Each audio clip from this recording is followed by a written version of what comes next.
This season, Instacart has your back to school. As in, they've got your back to school lunch favorites, like snack packs and fresh fruit. And they've got your back to school supplies, like backpacks, binders, and pencils. And they've got your back when your kid casually tells you they have a huge school project due tomorrow. Let's face it, we were all that kid. So first call your parents to say I'm sorry, and then download the Instacart app to get delivery in as fast as 30 minutes all school year long. Get a $0 delivery fee for your first 3 orders while supplies last. Minimum $10 per order. Additional terms apply.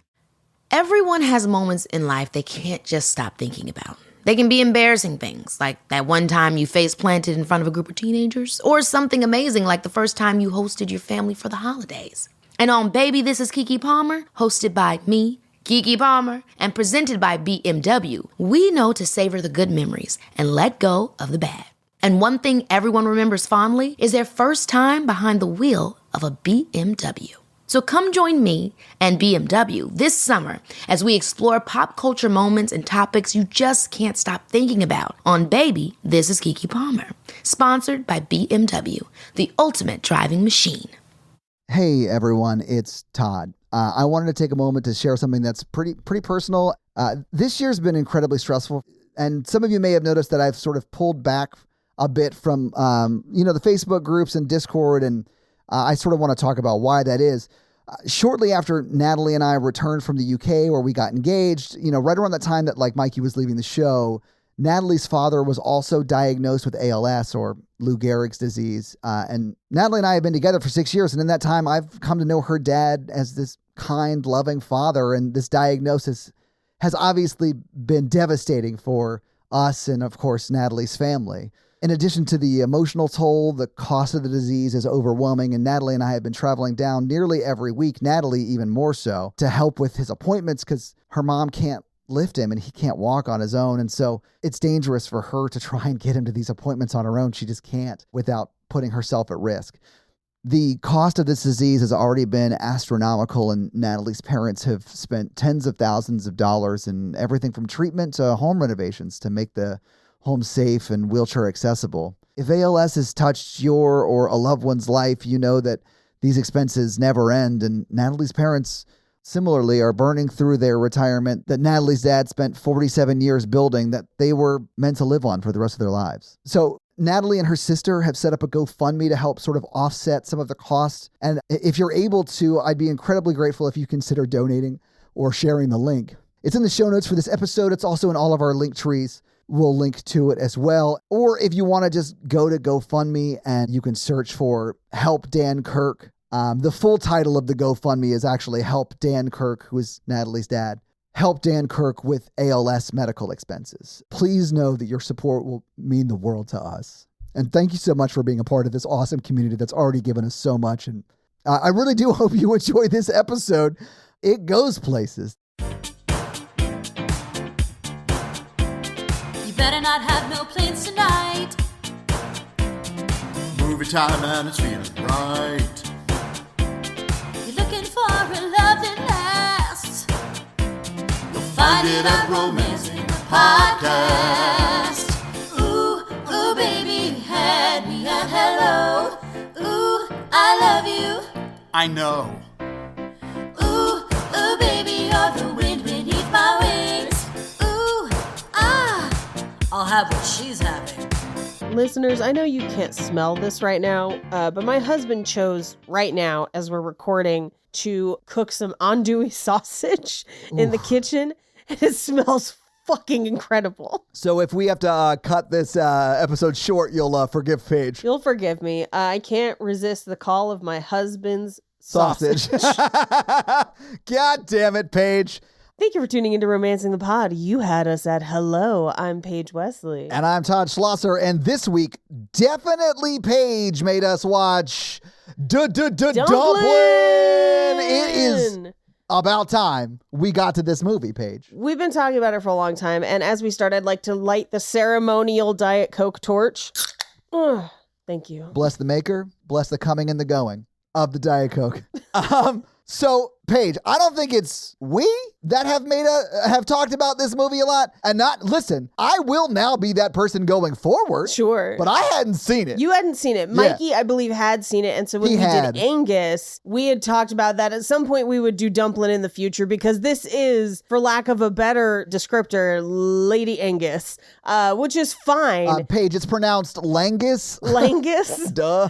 I cry way more in Lady Angus because I grew up a lady. And so, Lady Angus pulls at me heartstrings. I kind of grew up in Angus, but I still cried a shitload in this movie, Paige. I did. The only thing that's missing from this movie for me is Kathy Bates. No, I honestly just put her in the audience at the end. I love a good no reason Kathy Bates. I will always take more Kathy Bates. Thank you. Hell yeah. If I was that kind of famous, like fuck you money, famous, so well respected I could do anything I wanted in Hollywood, I would do shit like that. Like if I knew a movie that I liked the script of was getting produced, I'd be like, hey, just show up. You know me, I'm famous. Can I just sit in the background? You know me, it's Kathy Bates. Oh yeah, like if it was straight up Kathy Bates, if she called like any production and they were like, hey Seinfeld, you're shooting in the cafe today, can I just sit in the background and drink coffee? Yeah. I don't need any lines. I just want to be on set. I would do that shit in a heartbeat. I know a weird Hollywood story about someone that's not Kathy Bates likable or Kathy Bates famous that tried to do that a lot. Shit, is it me? No. Did you hear a story about me? Okay, good. No. Good. No. Ron Jeremy used to try and do this. Well, now I'm bummed out. Yeah. Where like multiple people, I want to say specifically that's how he ended up in Crank 2, that he like called them and was like, I assume you guys want me here. And they were like, no, but I guess we can't stop you. You can stop him. Like you can. He's not very tall. Like, it did take a criminal justice system to do it, but like, yeah, you can stop him. He is stoppable. Yeah. He do be stoppable. Yes, he is stoppable. All I'm saying is like less Ron Jeremy is more Kathy Bates. Yeah, I'd take Kathy Bates in this. Always. I'd take a Tilda Swinton or whatever. I don't care. I like this movie a lot. Yeah. I thought it was great. Paige, tell me about the first time you saw it. Okay. Take me back so long ago to the year to 2018. If you can believe it, listeners. If you can believe it. Horror Virgin, brand new podcast. Yeah, Horror Virgin, brand new cult podcast, had a year under his belt. There you go. Still baby podcasting. Yep, we had just met. We had just met. That's true. We'd met only a few months before. My husband was in the living room, I assume playing video games. Often when we are in separate rooms, that is what happens, is he plays video games and I watch something that I have to watch for a thing. You have to work. I have to work, yeah. Yeah. It was new on Netflix and I had heard a lot of people liked it and I just hadn't had the chance to sit down and watch it. And I happened to have like a free weekend day, which is rare. And I was like, you know what? I'm going to finally sit down and watch it. And I cried so hard from the beginning of the movie. Like at no point did I stop crying. I cried so hard that Jake heard it from the other room. And because this was back when we still lived in our apartment with paper thin walls and no space. And he came in from the other room and he was like, are you okay? Like as your husband, oh no, we weren't even married yet. Fuck, this is a year before we got married. As your fiance at the time. Okay, you were already engaged. Okay. Yeah, we were engaged. We were planning the wedding, Right. which is probably also why I cried a lot. Because weddings are a lot like pageants, right? Oh, it feels like it sometimes. Yeah, no, so my fiance at the time came in and was just like, I am obligated to check on as your significant other. Yeah. This is the significant other welfare check. This comes right before the government welfare check that I call. So like, how you doing, babe? Yeah, do I need to call somebody? Are you doing okay? Yeah. Do you need a hug? And then he saw what I was watching and he was like, never mind, I'll come back later. Yeah. I'm just like backed out of the room. We can debrief once this movie gets happy again. Yeah. No, we'll talk later after the drag queens come. It'll be fine. It always is. But yeah, I cried incredibly a lot the first time. And then forced a whole group of other fat friends to watch it together, wherein we were all having a good time, and then I made us all cry for 2 hours together Yeah, man. watching this movie. And then I did not realize until today that I had not clapped eyes on it since. Oh, really? Was that the last time you saw it? That was the last time No I saw it. I shit. was like, oh man, the last time I saw this is when I forced Robin to watch it. I was like, oh, that was not a good friend thing of me, maybe. I should have warned people more. In my defense, I sold them on the Dolly Parton parts. Oh, yes. Yes. I mean, I love Dolly Parton. I have some fun facts about Dolly Parton for this movie because she was involved in producing and making it. Which doesn't surprise me, but unless you're like a film and TV nerd, you may not know, she's been doing that forever. Oh, yeah. Like she's been producing shit that she likes and she thinks should be out there because it like has a good message or things like that. Yep. She's been doing that since like the 70s. She has her own Hallmark movies, by the way, and they are bonkers, and she plays herself a lot. And it's a whole vibe, which is what we watched after watching this as a group to cheer up.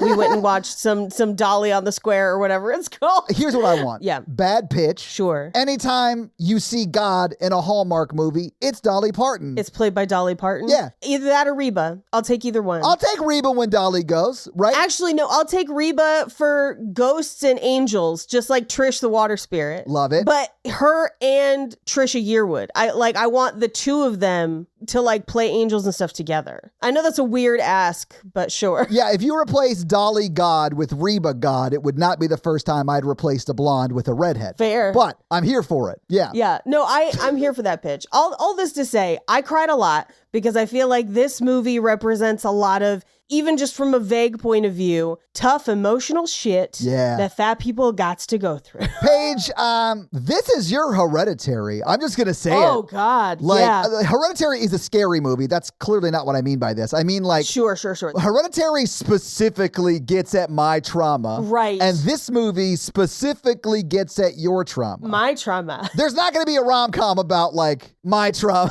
my high school trauma. No. I mean, maybe. I mean, that'd be a weird premise. It would be like, cut to Todd alone at his brother's grave. Todd alone. Just a sexy truck over his shoulder. I feel like it'd be one of those ones where a ghost comes in and somebody fucks a ghost. I swear to God, if I have to go and play catch with my brother Logan in the woods during golden hour, I'm going to be so mad. Charlie St. Cloud is the one for your trauma, Todd. Yes. That is the rom-com right. for your trauma. You're right. And this is the one for mine. Yeah. Yeah. But I also, the one thing, and now that I've seen this multiple times, first of all, every time I watch it, I like Millie more. Oh, Millie's great. Millie becomes my favorite character every time. I can't really think of many characters I don't like, many main characters that I don't like. Right. Like everyone sort of has a retribution arc on some level, more or less. Every main character, I should say. Yes. Everyone grows. Everyone starts out at a place, they learn something and they grow from it. Like it's pretty rare to have a movie that does that for pretty much every main character, right? Yeah. But it's just so intentionally written, and I love that about it. And it's not even like I grew up sort of a normal looking white man, you know? Sure. This movie is not written for me. No. And that's fine. But here's the deal. I struggle with body image shit. Yeah. And like, I cried a lot too. We had to stop and pause recording and be like, we're going to be late because we had to cry. We literally, Paige, I'll just say it. I wasn't ready to record until about 7:25. We were aiming for 7, but I didn't make it till 7:25, and you were a little bit later than me because we were pausing it. I was at like 7:40. Yeah. I was crying so much, I was like missing plot points, so I kept having to rewind it. Oh, yeah. I honestly, there are things I caught this time that I did not realize or think about the previous times I watched it that, to be honest, on an additional viewing, I'm like, oh, that is actually interesting. I did not catch that the first time. This is, I think, my favorite role I've ever seen Jennifer Aniston in. I think she's amazing in this movie. Man, she's acting in this movie. Like, she does a great job in it. Yes. I don't know her personally, but I sort of envision her in real life a lot like Rachel from Friends, right? Yes. I don't know if she's like that at all, but that's like my mental image of her because that's the type, quote, that she is in Hollywood, right? Right. And she's playing a very different type in this, and she's crushing it. She also helped get this produced as well. Like, that's great. Well, and there's a book that this is based on. Spoiler, I'll throw some fun facts out there. early just because they're fun. This is based on a book. There is a second book and potentially a third. I only know about the second one because I have it, but I haven't read it yet. The second book is about Millie. Okay. So she's the main character of the next one. Love that. Are they going to do another one with Millie? I don't think so. No. I think this was a one and done. Okay. But Julie Murphy, the author who wrote this book, is in the ending scene. They pan to her in the audience. Some fun things about Julie Murphy is that she and Sierra Simone every year write a plus-size Christmas sexy book for like the last 3 years. Love it. And it's just like a fun thing that they're like, there's not enough Christmas sex books. Let's do it. And they're wild. They're wild books. I read them every time. I didn't hear a lie in that statement. There is not enough. No. I mean, I don't even know how many there are, but I know that there cannot be enough Christmas smut books. More now. Right? More now. Tessa Bailey usually always writes one too. Ooh. Just some little fun tidbits. But so Jennifer Aniston heard about the script and the movie and really liked it. So she's also a piece of how this gets made. As far as Dolly's involvement, the book and the script heavily featured Dolly's songs and references. And you can talk about Dolly, you can reference lines in her songs without having to pay her for the rights for that. But if you're going to use any of the actual songs, you got to pay her for the rights, which are very expensive. So they wrote to Dolly, and Dolly was like, what if I just write you a whole new album for this? What? Yes. Oh, the soundtrack to this movie is fucking lit. Half of it are covers of classic Dolly songs with a bunch of different artists that she was just like, hey, y'all, come on, let's sing together. So like half of it's covers, and then the other half are new songs that she just like based on her feelings on the script and whatever that she just wrote. And they're all beautiful and gorgeous because it's fucking Dolly. Of course. And it's amazing. So yeah, do yourself a favor. The soundtrack. Good listening. That's awesome. I do also love that this movie really does a good job. And I think we don't have enough plus size rom-coms to hit this enough yet. But this movie touches an element of sometimes when you are frustrated at the world and angry about how people have treated you, you will make things worse by treating other people badly because you're upset. And so it's almost this thing of like, you have to love you. Yeah. Then let it extend. And not a ton of movies cover that. I think it's tough to do. I think, oddly enough, I think Boot Camp did a pretty decent job. Like, oddly enough, Boot Camp kind of landed it. I think Boot Camp did a great job with that shit, which is crazy. Crazy. How dare you, Wattpad? Truly. How dare you, Wattpad? When Harold Perrineau looks in the mirror and he's like telling her what he sees her wearing, he like touches his chest and like, you got to see it in here first. Yeah. I started crying. That is when I started crying in this movie, and I did not stop for 40 fucking minutes. Oh, I cry a little before that. Yeah. And it's one of those things of like, it's a tough lesson to learn of like, don't tell people who they should and shouldn't like. Yeah. Especially if it's you. Yeah. Well, like she does with, right? What's his name? Yeah. The cook. Bo, yeah. Bo, I think he is cute AF. I think Bo is hot. I mean, sure. He's cute. Well, I mean, it's not your, Yeah. But yeah, that very like her self-consciousness is what ruins it. Not him being mean to her, not anyone else. It's her. Yeah. And I feel like the movie demonstrates that in a kind of really good, subtle way, but it does a good job. It does a good job, but also contrasting her against Millie, who everyone's like, Millie's an idiot. She's just doing whatever. Like, does she not realize she's supposed to hate herself for being fat? And Millie's just out there with hula hoops. Like, it's nothing, like, no, who cares? I'm just me. And I'm like, that's right. That's why Millie wins at the end. And that's why Millie's having the most fun in every scene. And I love her for it. That's why Millie is having the most fun. I want her hair. I want my hair to look like Millie's hair at all times. I'm glad you qualified that because I want her hair could be taken very differently, and I was concerned for a second. No. I want that exact hairstyle. I want a Millie wig. It's like a mix between Tracy Turnblad and a million other things. And it's gigantic, and it's probably a wig, and I don't care. I want to look like that at all times, even if it breaks my neck, because my neck was not built to support that much hair. I want it. I mean, I'm sure your neck would naturally just, grow the muscles to support it over time. I think so. Yeah. My neck would know. It would support me. My neck would know. I thought it was hilarious that right after they establish that her name is Willadine, Paige, Willadine. they then thought they needed to show me the Welcome to Texas sign. I was like, yeah, no shit, it's Texas. Her name's Willadine. No shit, it's Texas. Like, I fucking knew that. I totally knew that already. I knew that. And I love, because we don't dwell too much on it being Texas, but I do love the theme of the pageant is just Texas. Ain't it grand? I was like, that's not a theme. That's just a statement. And like some of it. Some of it, I'm sure. Yeah. I haven't necessarily been to those hits, but they must be there, maybe. I like Austin. I've been to Austin a few times. I like it. I was in Dallas last week, Dallas-Fort Worth area, literally last week. Yeah, it was great to come home. Yeah. I've been to Austin a bunch. I'm good. Well, you've been there a bunch. Yeah. I've been there a bunch. If it's not novel, what are we doing here, guys? I mean, good thrifting. I did very, very well antiquing the last time I was in Austin. It's also wild that like they try and establish that like Willow is a good waitress by just like giving away free food. Like Willow, like it's a business. We're trying to make money. Stop giving away free food. Here's what I will say. It's one of those jobs where there doesn't seem to be an adult present. I did love that. And you're going to get what you're going to get. There's zero manager. There's one cook, one other waiter whose job is to suck, and it's her job to save the day. And that's literally the entire leadership of this organization. Well, yeah, because we know that Bo is the same age as her. He's just at a different school. Is he also in high school? Yeah. I thought he might. Oh, okay. I thought he might have been like graduated out, been a year out or whatever. Like, no, he goes to school with Becca. So he's just at the other school. Yeah. Much like the end of this movie, I don't really pay attention to Becca at all in it. So like, I didn't realize she didn't even go to their school. I mean, well, that scene where Jennifer Aniston's altering her dress. Yeah. We get some info about Becca, and that's how we find out. We do. And that scene is largely to make me cry. Oh, I cried during that scene. Because you see Willow sees her mom like altering what looks like very easily could be a wedding dress. Sure. On somebody else, and they're talking about this like shared experience that they both have, and you feel very othered. Like, yeah. It's just a very sad moment. Yeah. But I mean, Becca's not like a villain. She's not like a bad person. No, she's just there. Right. And I do like that the movie makes that distinction that no one's evil, they're just there. Yeah, which I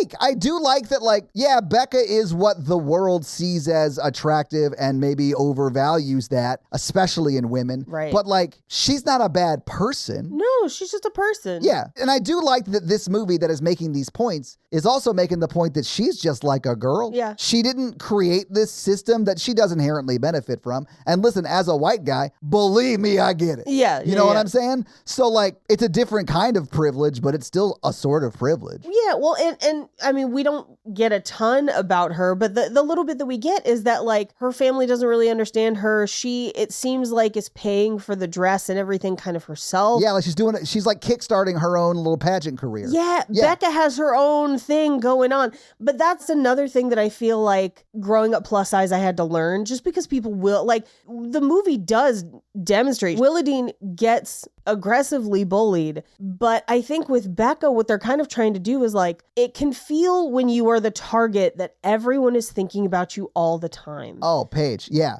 100%. And this is where they're showing, they're like, no, everyone else has their own stuff going on and you have your own stuff going on. And sometimes people are just trying to survive around you. Yeah. And it has nothing to do with you. And it's definitely because of things that she's experienced that she, I think, is hyper aware of the people around her and that they might not like her or might, make fun of her or, make assumptions about her because of her weight. Paige, we see people do that to her face. Yes. So she knows people do that behind her back if they're brave enough to do it to her face. But I think the movie tries to like, hey, sometimes people are just trying to get through their own shit. But that's when you texted me early on in the movie and you're like, am I supposed to hate her? And I was like, a little bit at the beginning. Yeah. Can I please clarify that though? Because I really wanted to know if the movie was doing, the movie thing where like someone at the beginning of the movie isn't great, then they learn this thing and they become great at the end of the movie. I wanted to make sure that this is one of those movies and it was trying to make me sort of see her as like flawed in the beginning, at least. Sure. Because I also was open that, like, I hated her so much in Falling for Figaro. In Falling for Figaro. That this is just less leftover hate from that. Sure. So I wanted to make sure my calibration wasn't off.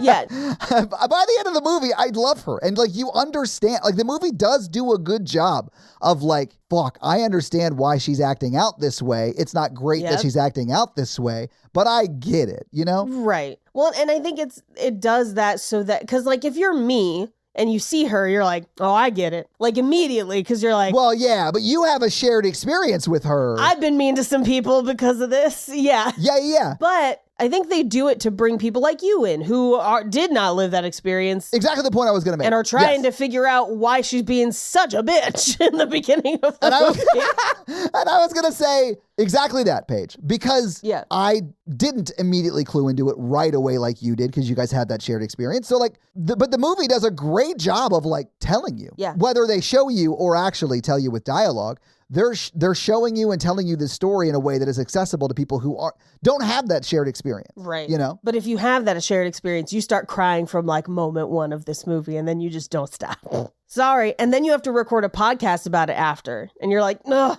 I have tissues just in case. Yeah, Paige, I honestly don't know how I'm going to do it. But do you want to go through this movie scene by scene? Let's do it. This movie opens by reaching into your chest cavity, ripping your heart out, and then holding it over a flaming pit. And then yelling, "This is trauma!" Like, this is Sparta. This is trauma! Yeah. We meet Aunt Lucy, who it is depicted as she is the one who kind of raised Willa Dean, taught her to love Dolly Parton, and she is a woman of size who loves herself and is depicted as such. And then almost immediately they're like, she died though. It's so sad. They're like, no. I was like, is this Finding Dumplin? Like, why did the mom die right away? Even though it's not the mom, it's the aunt. But it's like the mom figure, right? The credits are still rolling. I know. Still rolling. And you're just like, oh, God. I was like, is our main character a clownfish? Like, what is happening? Someone get me Albert Brooks. But we even see things of, like, her being bullied as a child. Yes. And her aunt stepping in and being like, don't you pay him no mind, Willa Dean. And then they just immediately murder her Lion King style. Well, they didn't. She doesn't get murdered, but we don't know. We actually don't know why or how she even died. Technically, the movie gives us hints, but it does not tell us. I know what you're getting at, because Jennifer Aniston does say, right, if she had taken better care of herself, she might still be here. Maybe she'd still be with us. Yes. Maybe she'd still be with us. Right. That is not she had a disease from being overweight. Exactly. I did not get that from that conversation at all. Willow Dean contradicts her in that moment, and is just like, you were so focused on her weight, you never got to know the real her. So maybe it had nothing to do with it. Maybe it was a car accident. Maybe it was cancer. No one fucking knows. Oh, yeah. At her age, it probably was a car accident. Not that it couldn't have been cancer or... Because she's not that old. Right. I mean, it could have also been cancer, but yeah. I mean, she's probably around Jennifer Aniston's age, and I would say Jennifer Aniston is probably mid-40s in this movie because she has a daughter graduating high school. Yeah. I mean, I would say it seems like it was unexpected. Yes. Because it doesn't seem like there was a prolonged hospital thing. Her room is kind of as they left it. I have always read this as something unexpected happened and she was suddenly gone. Yeah. Be that a heart attack, brain aneurysm, car accident, whatever you want to call it. I read this as a car accident just because that's like what it was like when we lost somebody to a car accident, because it is so sudden. It's like they're just not in your life, but like their room doesn't change from the way they left it. Right. Unless you deal with your trauma of like missing them enough to be able to go in the room and clean it up. Right. So like, that's why I got like, okay, it's definitely a quickness to the illness or sudden accident. It wasn't like a prolonged weight issue or whatever. I have always read it as either a heart attack or a brain aneurysm. Yeah, something quick. Something where she just like dropped dead. No one could have stopped it. And Paige, I don't know if you know this about me. I'm not a doctor. No. So like, I don't know if weight can play into brain aneurysms or heart attacks, but like... I mean, sometimes it can, but not always. I mean, like skinny people have heart attacks all the time.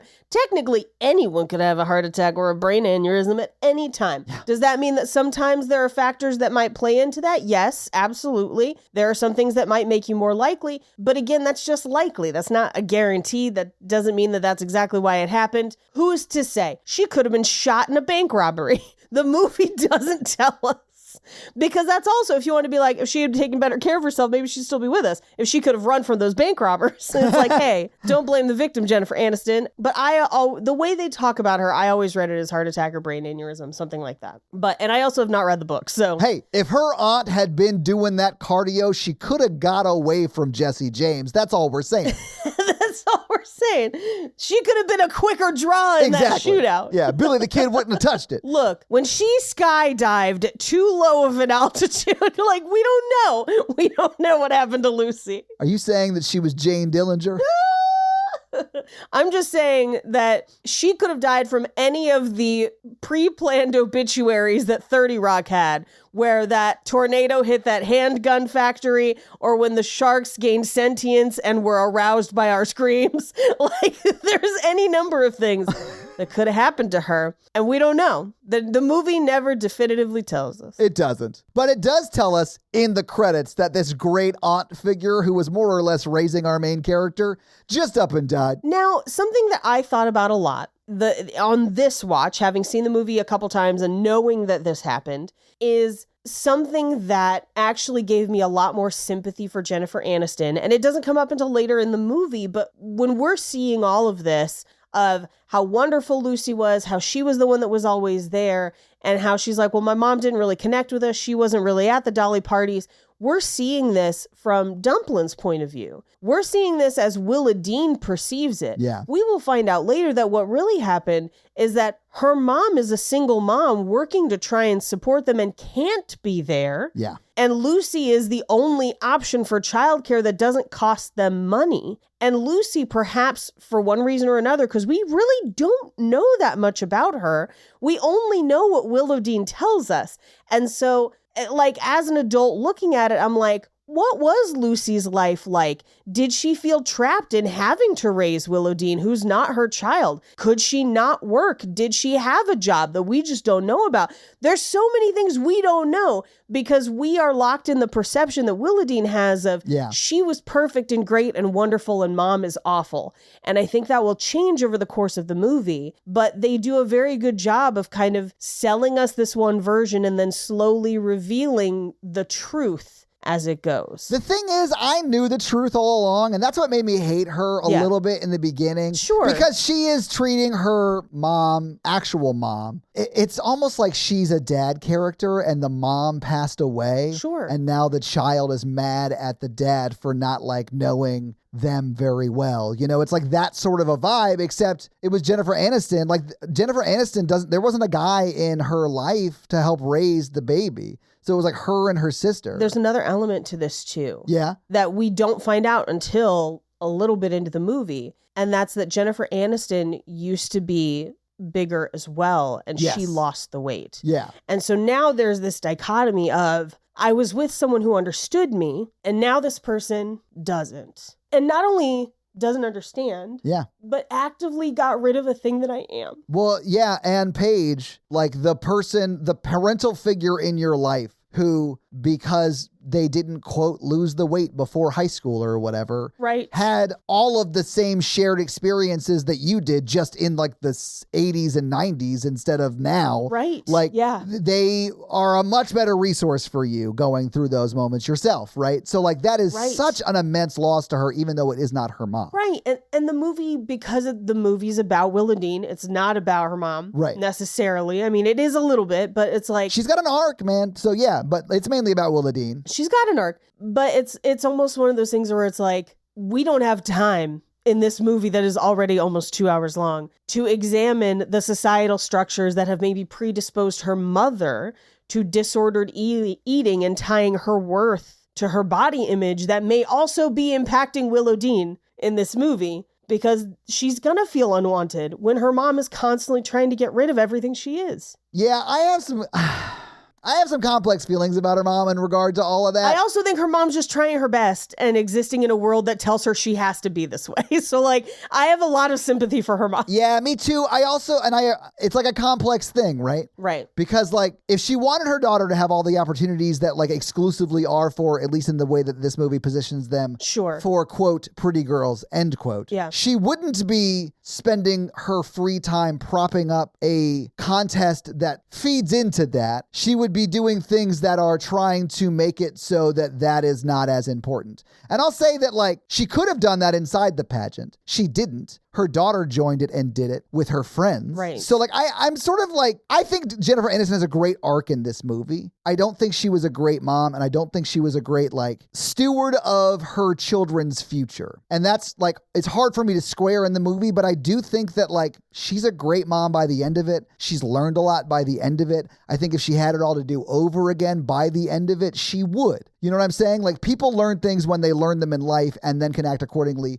after that. And I feel like she does going forward. Yeah, I mean, I will say that multiple things can be true. Yes. Where I do think, especially based on what we see at the end of the movie, her reticence to having Willadine in the pageant is not necessarily tied to her weight. I don't think it was. Yeah, I don't think it is. I think Willadine takes it that way, but I don't think it was. Of course she does. Yeah, of course she does. But she's seeing everything through that lens because that's her trauma now. Yes, society tells her she should. Yes. Yes. I'm not saying that's right, mind you. It's shitty. Sure. But I get it. Yes. I get why she's doing that. I get why she's doing it. Her mom, at the end, is proud of her for trying anything. Yeah. And not trying to lose weight, trying to be her. Paige, when I realized that there was going to be none of that shit, I was so happy. Oh, yeah. Because that would sort of, I don't like, if she had like seemed like she wanted to lose weight. We don't know what had happened in the past, though. Like, Yeah, she is a like, mom and her fridge only has salads in it. So, like,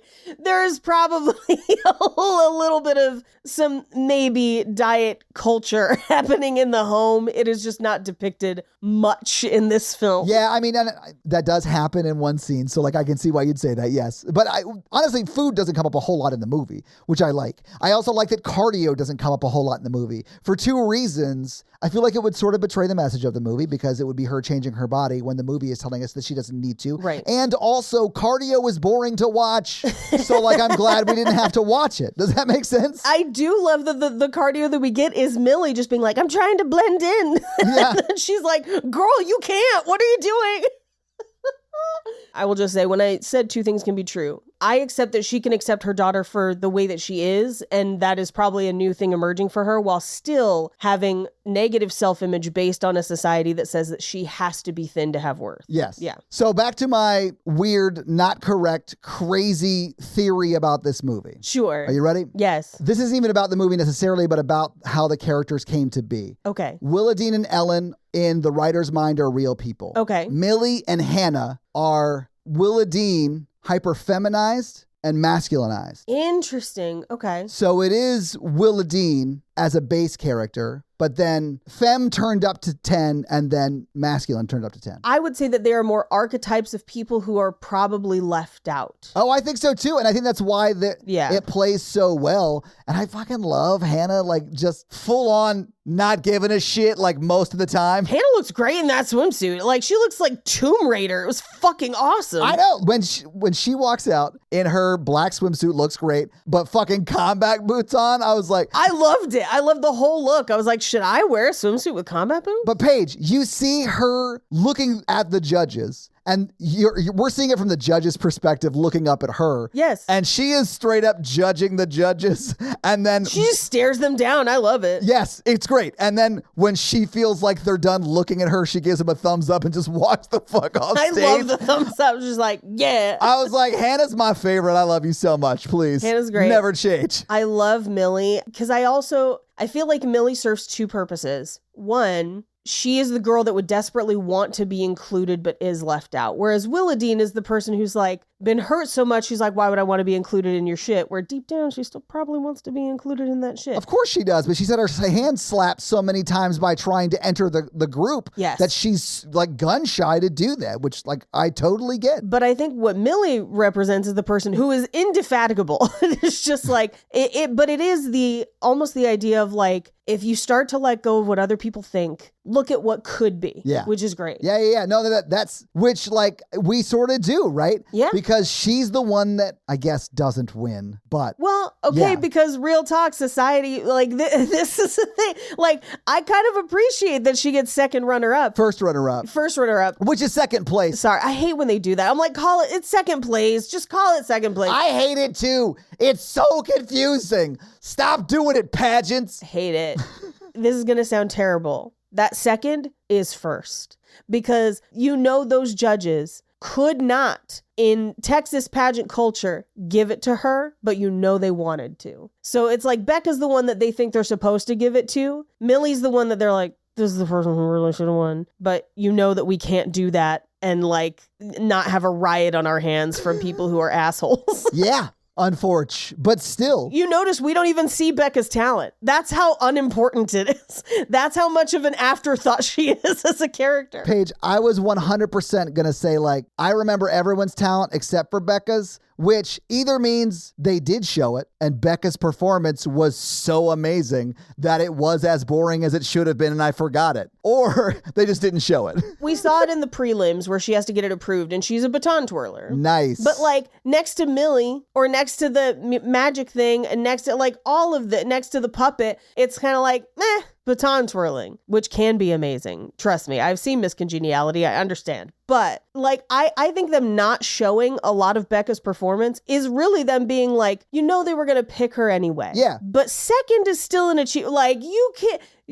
could not just walk in here and get second. This is them actually showing some like appreciation, even within a system that still says they can't win. Yeah, it's still Texas. I mean, it's still America. It's still the world. Like, 100%. Like, you're not wrong. I do love the way the movie shoots it, though. They don't even show her. She's like across the stage and we're not even close to it. It's awesome. But it's like this huge moment, Paige, where Millie wins second place or first runner-up, which I do think they should, when they announce it, say, and first runner-up is this person, and then lean super close to the microphone and be like, that's second place for you dummies out there. And I'm one of those dummies. Me. I get it mixed up every time. But when they go to call who won, you see just Willow walking behind stage. You hear him call it and people clap, but you don't really like see any of it until she's leaving. And you just see like from her side of the stage, you see her getting the award. It's great. I love it. In fact, instead, we get a close up on Millie and people celebrating for Millie. Yeah. Because the movie gets it.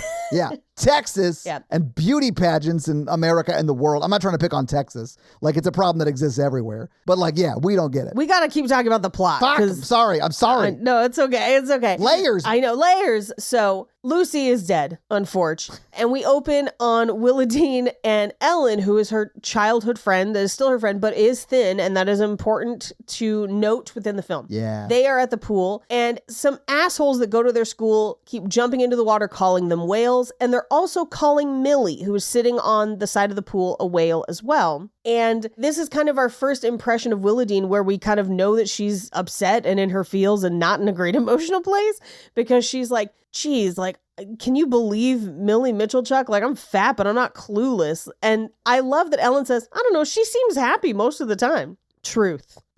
I don't think she has another emotional capacity in this movie.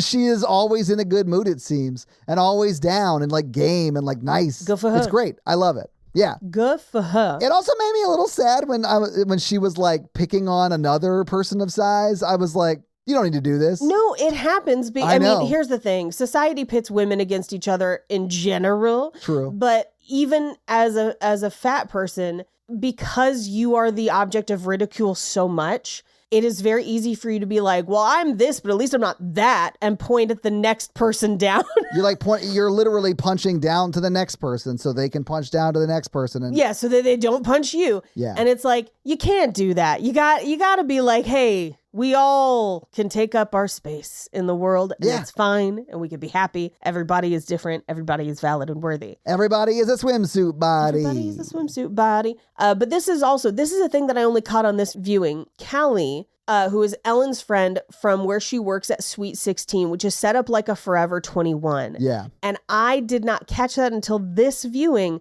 that her best friend works at a place where she could not fit into the clothes. Yes. And it is something that she holds against her later. Yeah, you hear her yell at her about it. Maybe not yell, but it's like it comes up in the argument. It does come up in the argument. But this is also where we find out that Ellen is thinking about doing the pageant because she's like, well, why not? Like my mom did it and Callie's doing it. And so Callie comes up and is like, oh, I heard your mom is Rosie Dixon, the pageant director. And this is something that this movie includes very subtly that I think is actually really great, where she's like, yeah, my mom was a beauty queen and now she works at the nursing home, which no shade on anyone that works at a nursing home. People got to do it. It's a job. Get paid, get your bag, do whatever you need to do, and do whatever you're passionate about, for real. But I think what the movie says, because later on, they introduce another former beauty queen that she's like, now she walks the halls of Century 21. I was like, okay, so she's a real estate agent? Yeah. Beauty is fleeting. At the end of the day, sometimes you got to be a realtor, or you got to work at a nursing home because you're a regular ass person. And this beauty queen status doesn't last forever. You can't hold on to it forever. It is temporary. And I think Willow Dean understands that and no one else does. And everyone pretends like they don't understand that. I mean, her mom understands it. I mean, but her mom perpetuates not understanding it. That's the thing. Her mom is like, well, I'm Miss whatever of 1991 and she's Miss whatever of 19 whatever. And it's like, she perpetuates this myth that she is this celebrity and she has all of this clout and she does all these things, but her real life is very different and tough and sad. And I think for her mom, maybe a piece of that is that's how she gets through her day. It's clinging on to the glory days, baby. Yeah. I get it. And Yeah. she's doing what she needs to do to keep her and Willow Dean in a house and fed and whatever. Yeah, she's providing. She's providing, and maybe that's not so glamorous, so she doesn't want to focus on it. But I do like that every time in this movie they introduce a former beauty queen, they introduce their real life job after. And so it's like her mom works at a nursing home. This lady is a realtor. Yeah. And I like that personally. I think it's kind of fun. I think it's done in a very mean way the first time it's done. It's like it is positioning, well, my mom has a shitty job because she relied on her looks. And like that happens to a lot of beauty queens. Like that is the vibe of the first time because I think it wants you not to like Willow at the very beginning. Well, I think it's also, we are seeing that Willow views her mother in one way. And as much as she's criticizing people of like, yeah, well, everyone thinks she's a beauty queen, but she also has this job that's unpleasant. And it's like, well, she's using that job to support you. Yeah. Like you are also only viewing her as the beauty queen by using that to judge that job instead of looking at her and being like, she's doing something unpleasant so that I have a place to live. Yeah. The sad realization that I had in this moment was that, oh shit, Willow doesn't know her mother at all. They don't know each other at all. know. That's a whole point of the movie. Yeah. It goes both ways. Yeah. Yeah. And I think that they grow to like, this is almost like a enemies to lovers kind of trope, except instead of lovers, it's like, Yes. like a mom and daughter falling in like, not romantic love, obviously, but like, loving each other, like learning how to love each other from a different perspective. Right. And I guess there's a romance in this movie, but I'm so glad we did it. Like this is so. I know. Yeah. But I'm so glad we did I it. warned ahead of time. I don't even care. I warned ahead of time. There is a romance. Yes. It makes me cry also. I hope they're still together. Anyway, so she drops off Ellen with her boyfriend. They're singing Dolly in the car. This is clearly something that has been something they have shared the whole time. We cut to Harpy's Hamburgers where she works, Willow Dean works. She buzzes in and Bo lets her in. This is where we see that the waiter has not put the order in. A table's been waiting for their food. She's going to distract them so they can get their food out. And maybe they gave them salmonella. I mean, they didn't give them salmonella. They do ask the 8-ball that later, but I'm sure they They didn't. do. Yeah. One would hope. It's just rare. But she kind of like saves the day a little bit. Yeah. She comes in and like saves the day from the guy who forgot to put in the order. So like she has to go in there and smooth things over. This scene only exists for us to meet Bo. 110%. Yeah. That is all it is. Because she literally works for, 20 minutes and then goes home to pick up her mom for kind of the announcement of this year's pageant. And her mom is, trying to get into her dress. She has to lay down in the back of the car so that they can pull her out because she couldn't sit in her dress. But she could sit in her dress. We see her sit up when they pull her legs out. She puts her legs down and then sits up. She could not have sat for the full car ride, though. That would have, wrinkled the dress, but also might have split the zipper. You know what they have? These great things. They were invented, in the 20s called garment bags. And you can just get dressed at the venue. Mom, what are we doing? You're going to drag me along where all your pretty old 40-year-old friends are going to be really shitty to me to my face? Yeah. Fuck that. I'm never going to a pageant again after this one. I was going to say there might not be a place for her to get ready, but it is where we have the pageant later. So we know that there is. She has the biggest green room, Paige. I know. I've absolutely laid down to ride in a dress before. I felt seen. Now, okay, are we just saying that, have we lain down in the backseat of a car? Yes, I have obviously done that. No. I mean, to specifically not wrinkle a dress. Yeah, see, I honestly, I'm gonna level with you, Paige. When I did it, I couldn't give a shit less if my clothes got wrinkled. That's fair. Or the Trixie Mattel version of having to get into a limo and stand between the seats and crouch. Yes. Instead of sitting in the seats. My favorite is on those wedding shows on TLC where they have the big crazy dresses and they don't fit in taxis or limos. Yeah. Good times. It's good times. Anyway, so yes, but you hit on something that does happen where her mom's there to announce the next pageant and to talk to people. And everyone that they run into, that's her mom's friends, they're like, oh, you're her daughter? The implication very much is you are not pretty like her. Right. So I am surprised. Yes. Yeah. And that person, I don't remember her name because she's not a huge character. She's just the lady who organized the first pageant, right? So she's one of the judges, yeah. We don't see her very much. But she looks at Ellen, who is a similar body type to Rachel from Friends. Jennifer Aniston, yes. Yeah, to Willow's mom. Or Rosie. Her name is Rosie in this movie, Rosie Dixon. Yeah, so Ellen and Rosie have similar body types, I guess. So she does point at Ellen and be like, oh, you must be Rosie's daughter. And then Rosie's like, no, this is my daughter, and puts her arm around Willow. And then she's like, oh, okay. It's really fucking catty the way she says okay. It is pieces like this, though, that for me bolster the idea that even though Willow takes it that way and believes that is what this woman is implying in this moment. Yes. I don't think Jennifer Aniston ever sees her that way or thinks of her as less than because she proudly claims her. Yes. In this moment and others. She's never hiding her,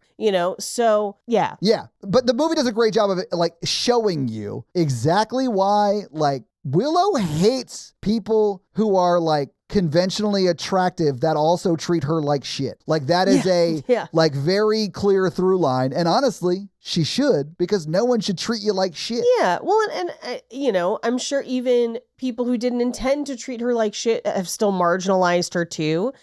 How many times have you gone to the mall with your friends and no one cared that you had nowhere you could shop except for accessories? And they were like, maybe find some earrings. That's, shit like that all the time. What is even a mall, Paige? No, I'm just joking. What is even a mall? I had this thought the other day because, so I hit up Thick Thrift in Los Angeles. If you're in Los Angeles and you go. Thick Thrift. But it was a thrift vintage clothing event with different vendors and small designers, thrifters, everything. But plus size only. Hence the thick thrift, baby. Hence the thick.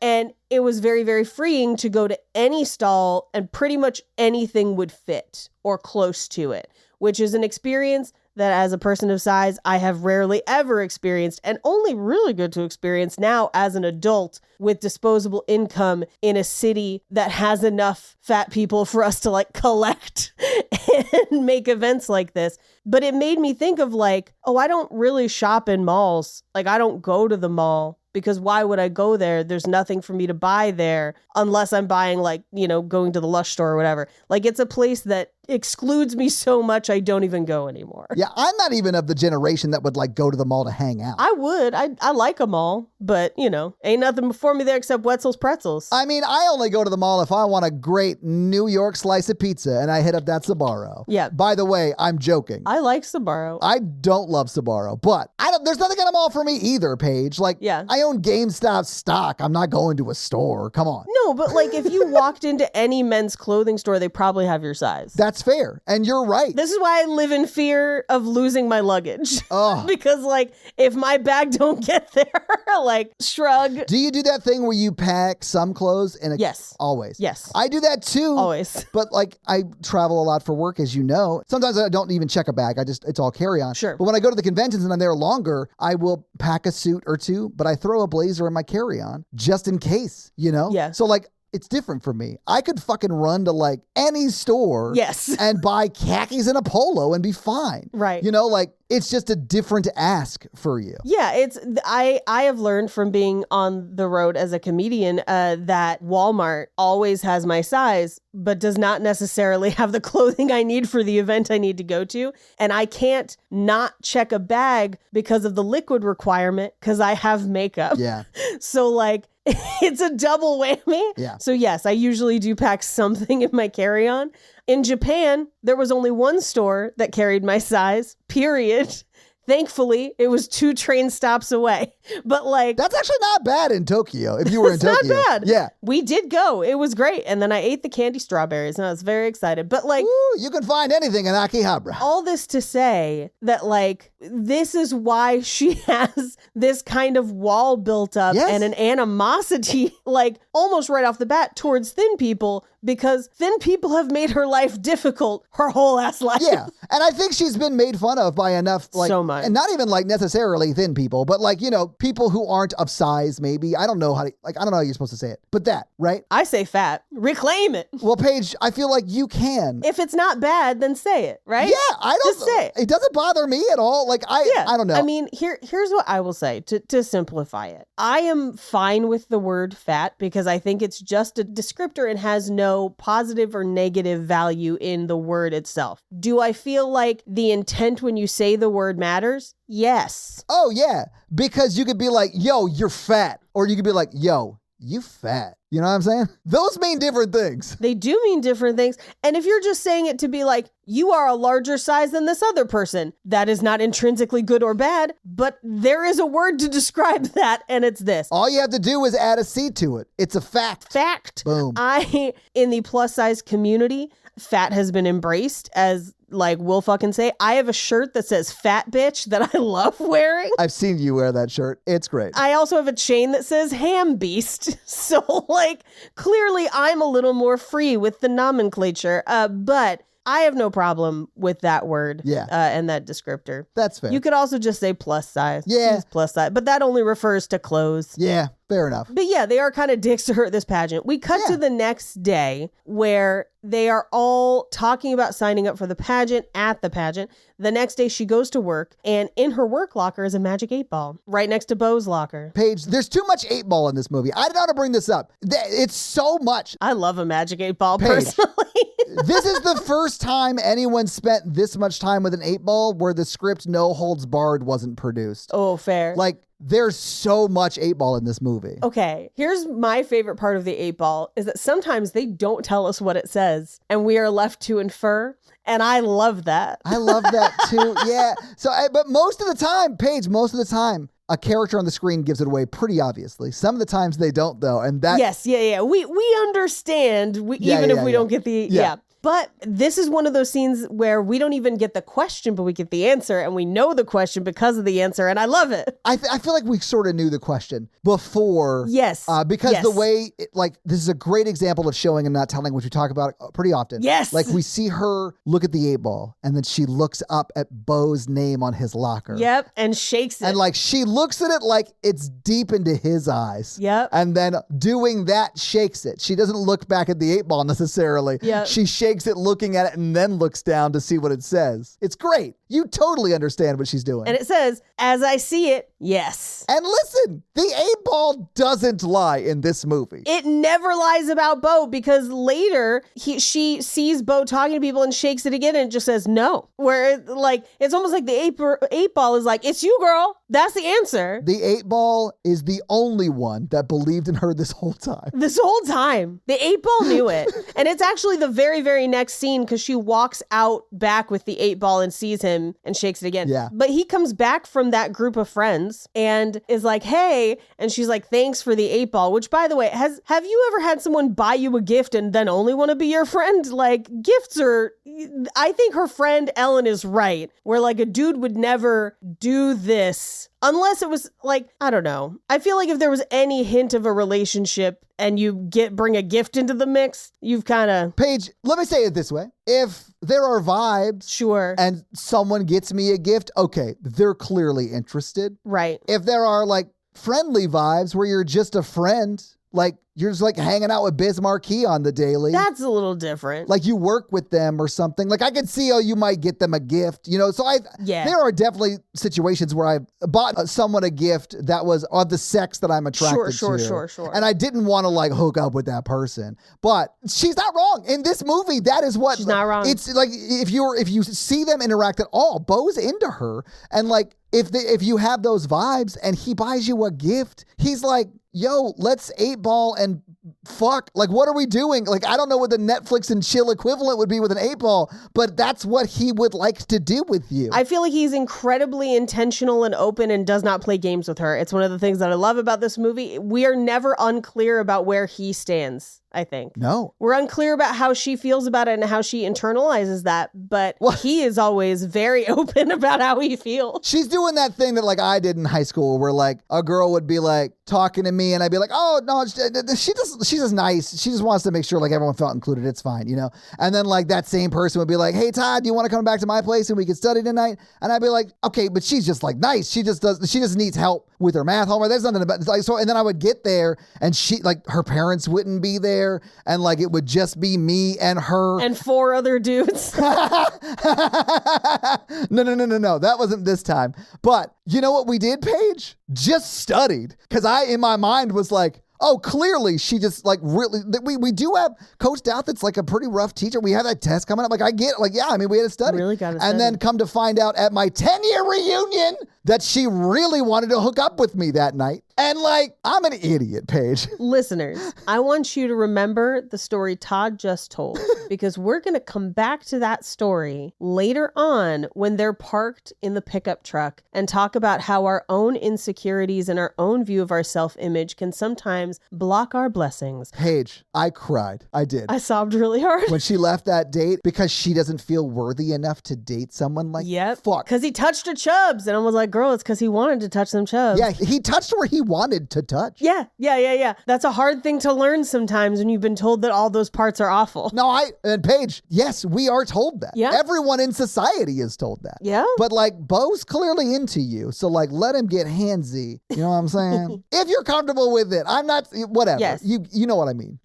Anyway, they do ask the 8-ball if they poisoned table 7 yesterday, which I do think is a fun callback. But then they get back to work. She comes home and her mom is packing up Lucy's stuff in Lucy's room. And we find out that it's been 6 months and they said they would pack it up by the end of the summer. And I do think that this is one of the hardest scenes for Willow Dean and the hardest ones to be sympathetic towards her, because obviously it's her mom's sister. Yeah. Like she is obviously sad too. And this is where we find out she's like, I've got to make room to do alterations for the pageant. And I think Willow Dean takes this as like, oh, your pageant has to take over the room. And I was like, nah, girl, they need the money. I know. Like your mom is taking a second job for the money, including your job and her day job. Yeah. This is the moment I text you and I was like, are you supposed to kind of like hate her at the beginning of the movie? Because it's not great. It really, you're like, God, she doesn't want to have to take on a second job to support you selfish bitch. Well, and this is she is a teenager. She is grieving. That's exactly what I was going to say. And she cannot see past her own grief. As someone who was a grieving teenage monster when my brother died. I'm going to give her a pass on this one. Same. But yeah, she is not great. She's not great. But we cut to her taking all the boxes into her room. And she's like, well, I want to look through everything before it gets donated. Her mom's like, fine, as long as the boxes are out of this room. Yeah. And we cut to her the next morning because she has slept in. She's going to be late for school. And Ellen has come over so that they can go to school together. And this is where, like, this is the whole, like, well, boy got you a present. And she's like, I think Bo likes you. And it's in this scene that she says, boys like Bo don't date girls like me. Yeah. Which, by the way, that's you talking, not Bo talking. Bo didn't say that shit. I think we've also seen that Bo is kind of into it. I mean, at this point in the movie, we've already seen him be flirtatious with her. Yeah. He got her a gift. Like, I think in this movie, Bo is always emphatic, yes, let's figure this out to Willow. Yeah. If you like somebody and they're like, I like you back, don't tell them that they don't. They get to decide who they like. Yeah. And if it's you, great. Thumbs up. Good job. Don't make a blanket statement of boys like Bo don't date girls like me. Spoiler, they fucking do, girl. Like, yeah, just be a little funny. Anyway, so they go to school and her mom, as Rosie, as Willowdene's leaving, is like, oh, I made extra breakfast. She's like, no, I'm just going to eat a banana. We never see what that breakfast is, but it didn't look good based on what was in the fridge. Yeah, I mean, it could have been trash. Like, nobody knows, but she did grab a banana and run out. Or it could have just been eggs. Yeah, I mean, we don't know. I mean, we have no idea. Anyway, her car won't start. So Jennifer Aniston has to drive her while talking on the phone to the pageant committee. Yeah. And she is very against using Beyonce at her pageant. And I will tell you that Beyonce could only improve every pageant. So it's a place where we disagree. I did think it was weird, but also the movie takes place in Texas. So maybe? Yeah, she's from Houston. You better play Beyonce. How dare you? I didn't know she was from Houston, but... How you not know that Miss Knowles is from Houston? She sings about it a lot. Well, I mean, there's a lot of Beyonce lyrics that have missed me. Sure. Just like a lot of Taylor Swift lyrics have missed me. I only listen to the Taylor Swift songs that she wrote about me. Oh, well, you're lucky. Yeah. You're part of an elite club. Oh, no, that was my way of saying 0 songs, but I really appreciate you thinking that at some point Taylor Swift had slummed it enough to date me. Okay, I understand that people get mad when we're like, hey, she writes songs about people she dates. But first of all, she does. Secondly, I don't think that's a bad thing. If you break up with people, go off. Like, why not? You know what I hate, Paige? I hate when an artist takes a personal experience to them and then uses that as inspiration to create awesome art. Guys, find something real to complain about or shut the fuck up. I don't even like Taylor Swift that much. I do like some of her songs, like Shake It Off's a banger. I don't care what you say. Of course. But like... There are reasons to be upset with her. That's the least of them. Exactly. And she's not writing songs for me. She's writing songs for you. So enjoy them. Not for me. Chapel Roan is writing songs. Also not for me, but I'm enjoying them. Paige, as someone whose fiance just got me into Chapel Roan, same. Hell yes, finally. Paige, just like this movie, drag improves everything. Of course. And it's one of the reasons I love Chapel Roan, because she's pretty much just doing drag. I do think it was funny that I was shouting about this much earlier in the summer and you're like, I don't know who you're talking about. And I'm so glad that now you know who I'm talking about. I was like, why do we need a chaperone? What are we doing? Where are we going that we need a chaperone? Are we going to the zoo? Love it. Love it. Also, I'm digging Sabrina Carpenter too.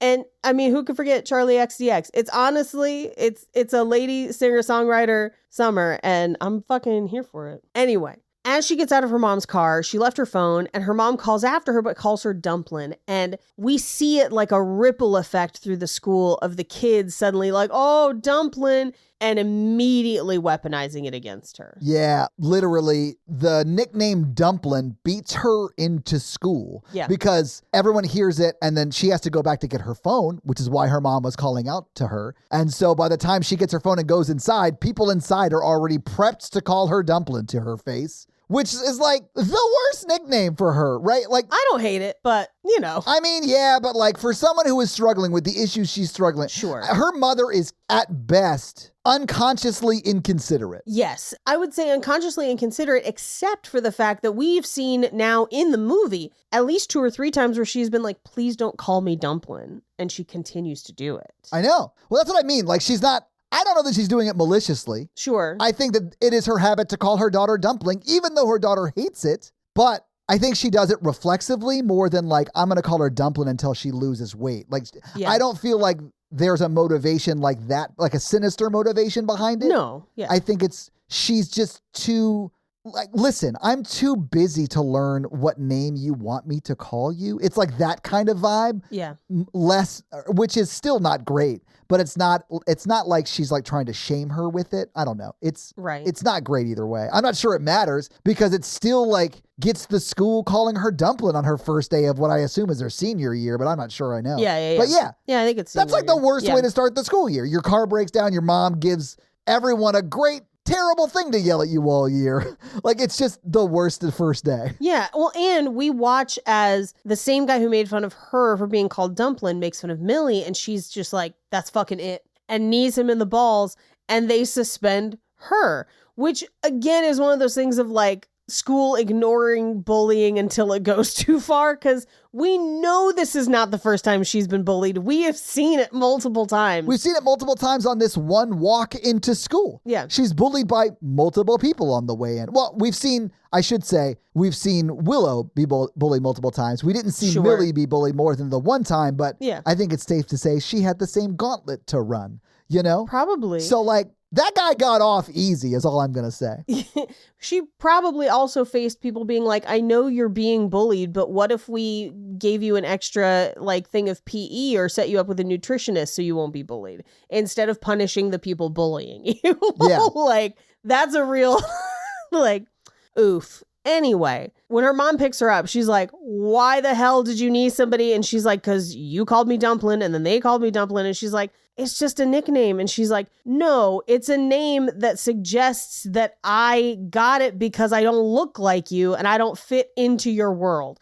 And I don't think that that's how Jennifer Aniston's character intended it, but that is the effect. Like, you cannot deny that that is what happened, and that's what we saw. Yeah. And her mom was just not being conscious of that. I would love to have gotten a origin for the name Dumplin for her. I mean, it's like my mom calls me Pumpkin sometimes. No, I know, but like, that's how I see it. well, here's what I wanted it to be. That's like what the aunt called her, you know? And so it sort of stuck. Yeah, and I think maybe it was different coming from the aunt. Well, I don't know that we even know that the aunt did that. We don't know. Yeah. We have no idea. We don't hear about it. So, like, that's all speculation, too. But, like, I needed a reason to call her Dumplin that wasn't that she was fat. Yeah, and here's the thing. I don't know that there is one because it's probably a name she got as a baby or a toddler when they were like, you're so cute with your little rolls. And then, like, you know, it's just stuck. Look at that little Dumplin head. Yeah. But even that feels like she was just she was a baby. Your fists look like raviolis. Like, yeah, you know. Wow. Is that what you were told because you're Italian, Paige? No, but I've been told I have biscuit knees many times. And I'm just like, biscuits are delicious, so you could compare me to worse shit. So get to licking. What are biscuit knees, Paige? I have a question. I'm sorry. I don't know what biscuit knees are. But listen, I need, that's a bread joke, to know. Yeah, there you go. I need to dough. Damn, it was right in front of me. Please explain. As a fat person, I got some chubs around my knees, which means that like my knees, if I'm standing straight up, kind of look like the tops of biscuits. Delicious. And if it's one of those things that like you hear it and you're like, what the fuck? And then you look at your knees and you're like, well, yeah. Yeah. And biscuits are delicious. So like, you know what? We're just going to go with it. Are we talking like English muffin? What are we talking? Like what kind of biscuits are we talking? Like cookies? Like British biscuits? No. Like buttermilk southern ass biscuits. Oh, sell me on it, Paige. Hell yeah. Hold on. I was going to see if I could get my knee up, but I was like, there's no way with the camera. No. I'd have to stand on the chair. Please don't do that.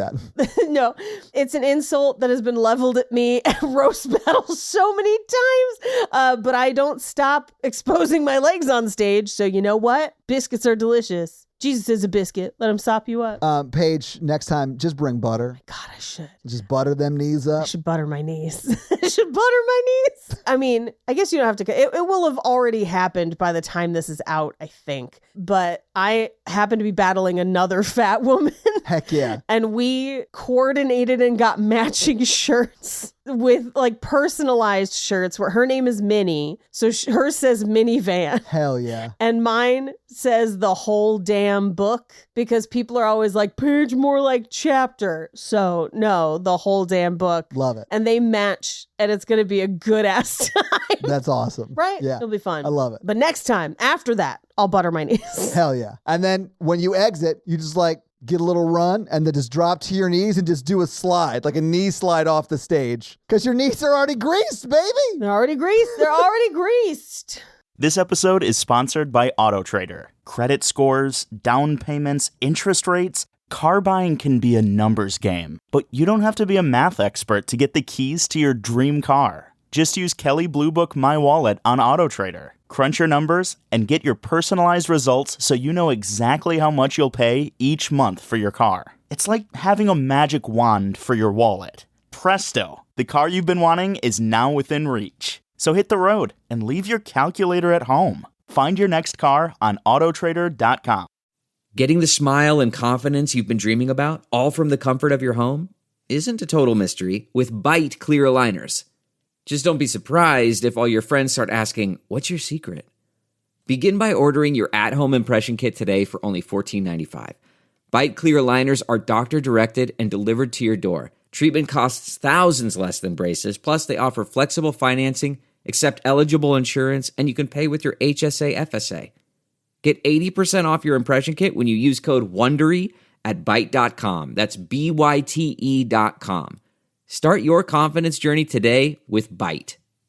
Anyway, unfortunately in this moment with Jennifer Aniston, Yeah. she launches into her and is like, you always perpetuate this whole wait nickname. You were mean to Lucy about it. She didn't lose it. You did. So you got to be a beauty queen. So you don't fucking know and you don't understand. And do you even miss her? I'm walking home. And the answer as an adult viewing this film is, of course she misses her sister who has passed away. And because she is thin and has thin privilege, did not think about how this would impact her daughter, but it was probably not malicious. And now this is very hurtful.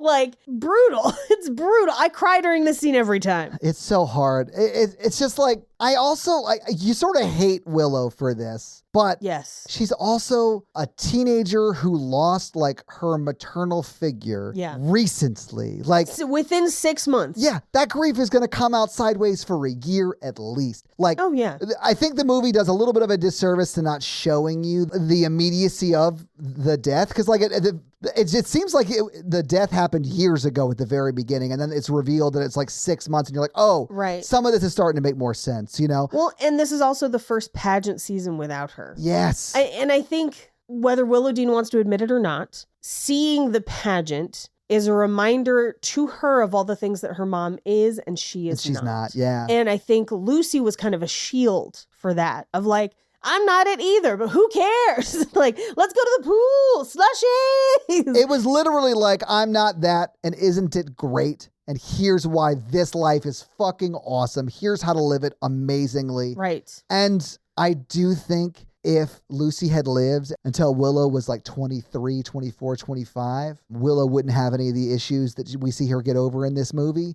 because she would have met Harold Perrineau and Ginger Minge and all of those people. She would have been a member of that community, right? Right. And would have been for a few years, you know? So like, Yeah, I mean, or she would have had to tackle them then. yeah, Like, you could view it both ways, because she's going to have to tackle it no matter what. And so she's going to tackle it here or at 23. yeah. Anyway, they get home and she's going through Lucy's stuff and she finds a pageant entry form, basically suggesting that Lucy was going to try and do the pageant, but she didn't do it. Yeah. And we never really find out why Lucy didn't. We can guess. I feel like there's a few different possibilities for why she didn't do it. I think any one of them could be valid. We definitely know what Willow Dean thinks Yeah. about why she didn't do it. But I think Jennifer Aniston's character, Rosie, has a different view of why she didn't do it. And it's equally sad. Yeah. They're both super sad. Yeah. Because she is positioned as the kind of person who like Would do anything. would totally do a pageant. Yeah. We'll talk about it when we get there. Let's wait until Jennifer Aniston finds out about it, because then we can go through the different options of what may have happened. Yeah. Regardless, at this point, Willow is like, I'm going to do it because I'll do what she didn't. Because in Willow's mind, she was kept out of the pageant because of her size. That's what Willow believes. And you know what? In 1991, probably true. Like, that's very possible. But we don't know if that's true. But that's what Willow believes. So she's now going to try and do the pageant. Both of the options are both possible and sad. Possible and sad. Yeah. Things can be multiple things. Things can be multiple things. She turns her application in and they're like, you need your mom's signature. Her mom is there, doesn't want her to join the pageant. Now, let's talk about why maybe her mom doesn't want her to join a pageant. Let's get it out of the way. There's definitely internalized fat phobia there, whether she wants to admit it or not. And I don't know that it's necessarily to keep her out because she doesn't want the appearance of this at her pageant. I think it's more, I don't want you to be victimized in this pageant in a way that I think you might be. Ooh, okay. I didn't think that. I don't want this to hurt you. I didn't think that either. Yeah. Or the third option, which I think is the real option, which is, this is something I care about. You have never demonstrated care about it in the past. And I feel like you are not going to take this seriously. And that is going to make me look bad and ruin a thing that I care about out of spite because you are hurting and you are a teenager. And this is how you've chosen to act out. That's exactly the way I read it. Yeah. It was like me being like, hey, my religious friend, let me go to your church and give a sermon on Sunday. And they're going to be like, Todd, aren't you like an atheist? And I'd be like, yeah, it'll be great. Anybody can do it. I get why they wouldn't want me to do that. Yeah. But man, I love that like they both come from way different sides of this issue and they both end up in different places, but closer to each other in this. Yeah, of course. And man, I love that. I love that Willow's not right the whole time. And Rosie, her mom, isn't right all the time either. It is like, we're both wrong. Let's find what is right for us. Yeah. And they do eventually. And I love that. But at this point in the movie, they could not be further apart. Yeah, no, the reason I bring up the maybe internalized fat phobia that I don't want to vocalize is keeping me from letting you do this. For either, I don't want my pageant to look like this, or I am afraid that other people don't want the pageant to look like this and they will hurt you. The reason I bring that up is because I guess it would have been 2022. Riverdale tried to do basically this in an episode. Wait, are you telling me that Riverdale ripped off something that came out before it? All the time. All the time. Yeah. And you know what? We love it for it. Love Riverdalians. Love Riverdalians. But there's a particular Riverdalian, Ethel Muggs, who is plus size. They have not always been great about her size in the show. And they try to do one of these and they stop short of letting her, even in her dream, because it's all positioned as like this was a dream sequence, letting her have love in her dream or win for real. And they bungle it so bad. And I'm like, internalized fat phobia in the writer's room. Like that is what happened in this moment. Oh yeah. And this movie doesn't have it. I think this movie understands it in a more nuanced way. Yeah, I mean it does. Yeah. But also like it's one of 30 movies ever that do. I know. You know, like most don't at all. Like especially at the time that we were like in high school and college, like our formative years, all of that shit was like real, like it was like super skinny. They cast Mae Whitman as a fat woman at one point. And I was like, Yeah. she's like a size 8. Renee Zellweger is supposed to be fat in Bridget Jones' Diary, and she's like a 6 or an 8 or something. Like, I mean, there are varying reports of what size she ended up with. And size is really not the indicator because the fashion industry plays fast and loose with sizes.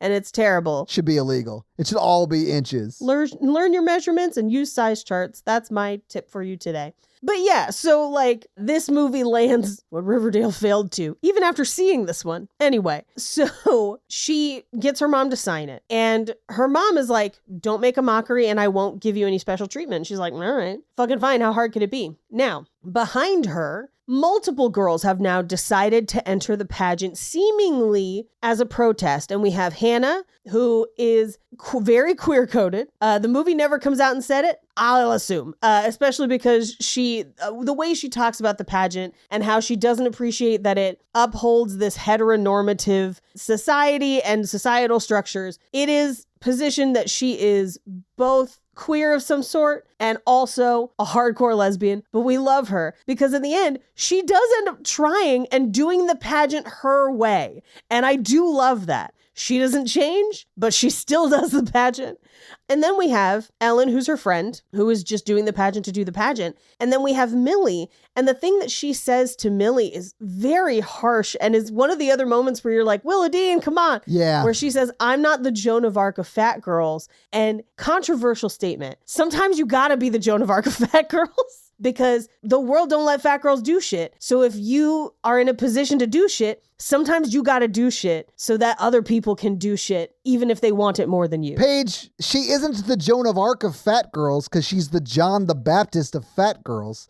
Like, there you go. That is not her role in this movie. She's not wrong, but she still has, like, I think a big part in, like, in Minnie not winning, but, like, you know, winning. You know what I'm saying? Like, she has a big part in that. You mean Millie? Millie, sorry, not Minnie. No, Minnie's the girl I'm battling in 2 weeks. Get that butter knee, baby. But yeah, I think her and Ellen and Hannah and, of course, Millie herself, who, like, fucking crushes the whole competition. She's great. Yes. Like, it took all of them being there and doing that work to make that win happen. Like, yes. I think it's important and great that the movie acknowledges that, like, even though Ellen didn't win, she helped. Even though Willow didn't win, she helped. Like, yeah, this whole thing maybe started as, like, we're going to get in here and just more or less set a bomb off from the inside. Right. And rip this old institution to the ground. And then they get in there and they sort of, like, eventually take it seriously and are like, well, maybe we can just maybe make a subtle shift in our, like, county's society and the way that we're viewed as people here locally. Yeah. And they do succeed at that. I love,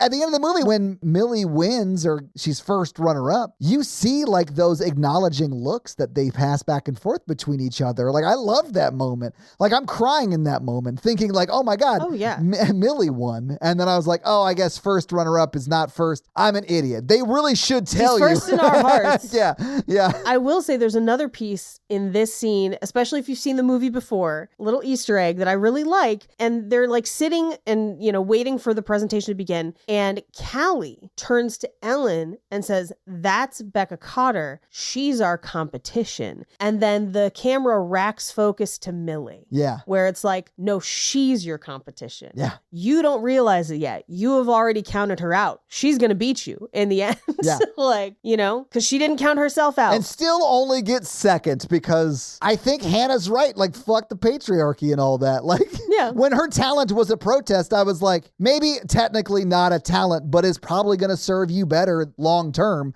than whatever talent you were going to show off today. I do like her eventual talent, which is self-defense, I'll call it. Like karate moves. Yeah. Here for it. Anyway, this is basically the intro. We now learn that it's 5 weeks away. We cut to Willow Dean is driving and she sees them jogging and sees Millie jogging after and is like, Millie, what are you doing? Like, why are you jogging with them? And Millie's like, I just need to blend in. And I thought this would be a nice way to meet some of the girls because she's truly there to make friends. Yeah. Millie is just like, we're all in this together. Like, I like it. I love it. And she's like, oh yeah, I forged my mom's signature. She told me that I couldn't go, but I'm here anyway. So I'm going to, like, make the most of it. And somebody, as they run past, calls her a fat ass. And she just says, I'll pray for you. And then keeps running. And I'm just like, yes, Millie, keep running, Millie. This is great. Yeah. But we cut to her work where they want to put up flyers and Millie and Hannah are there and Ellen shows up and they're like, this is our protest meeting because we're all in the pageant as a protest, except for Millie because Millie was like, wait, I thought we were just doing the pageant. I kind of just wanted to do it. I made folders for all of us. Yeah. She's like very type A about it all. Yeah. Yeah. I mean, Millie, this is why I love Millie from the beginning. Like, Millie's like, ladies, I got a chance. I hate to break it to you, but I got a chance in this thing. And she fucking do. And I'm going to work towards it. Yes. She does. Because, spoiler, delusional confidence gets you way farther than people think. Yes. You know, it's like that scene in 30 Rock where Matt Damon is like, oh, if you walk anywhere confidently in a uniform, people just let you through. Paige, I learned at a way too young of an age that if you hold like a folder with a bunch of paper in it, walking angrily around the office, you cannot do any work all day and everyone will be like, fuck, Todd is like really working. Oh, yes. It doesn't work so great now that we're hybrid and like I work remotely now. So what I'm going to walk around and Natalie be like, I know you're not doing anything. I saw you grab that paper off of our printer we haven't used for 4 years. Here's my version of this that has become problematic for other people, not for me. I'm having a good time. Do it. I have decided I can wear anything that I want. I mean, yeah, you can. Anything. I'm having the most fun. I wore by Softcore, if you're curious, and you saw it on Instagram, I want to buy it. But it was a t-shirt dress with a bikini body on it, kind of like the ones you buy at like tourist traps, except Yeah. it was a fat bikini body. Hell yeah. And it looked awesome. And I had so much fun wearing it. I was just like, yes. And I have unhinged things to wear for the rest of the summer. Because now every time I'm just like, how much could I get away with? How many crop tops? How little? I potentially have to buy pasties for a thing. Who's gonna stop me? Nobody. Don't look at me, baby. I don't want to stop you. I know. I'm just saying, delusional confidence. Make it work for you. People have said, wow, I would never have the courage to wear that, but no one's ever said it looks bad. So shut up. Like, yeah. And also, if they do, who gives a shit? Do you like the way you look? I guarantee it. Then look that way, baby. Yeah. Hey, you know what? It was on my vision board that is buried in my office, but it just said wear things that scare you. And now I'm wearing things that scare other people. You know what? Tables have turned. This is where we find out that Millie has wanted to be in the pageant since she was a kid and is actually doing it for fun. And Hannah is like, I'm doing it because of the patriarchy. And I'm like, great reason. I mean, technically we all are, but you're doing it intentionally to try and stop that. And I salute you for it. That's what's up. But this is also where Ellen is like, maybe on the fence and maybe doing it because she wants to do it or doing it to work with Willadine, but she's not 100% either way.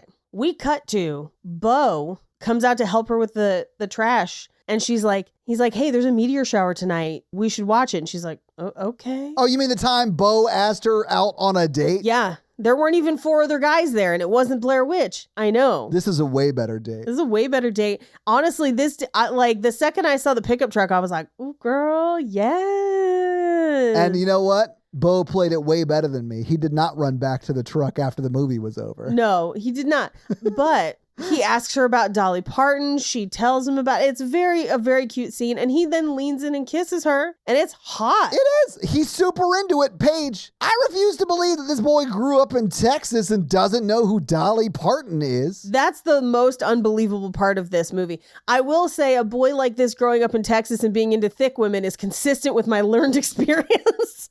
But not knowing Dolly Parton, impossible. My husband knows more about Dolly Parton than I do. And Paige, just for science, where did Jake grow up? East Texas. Boom. Yes. I mean, anecdotal, but that's like proof, right? I mean, like correlation doesn't equal causation, but yeah.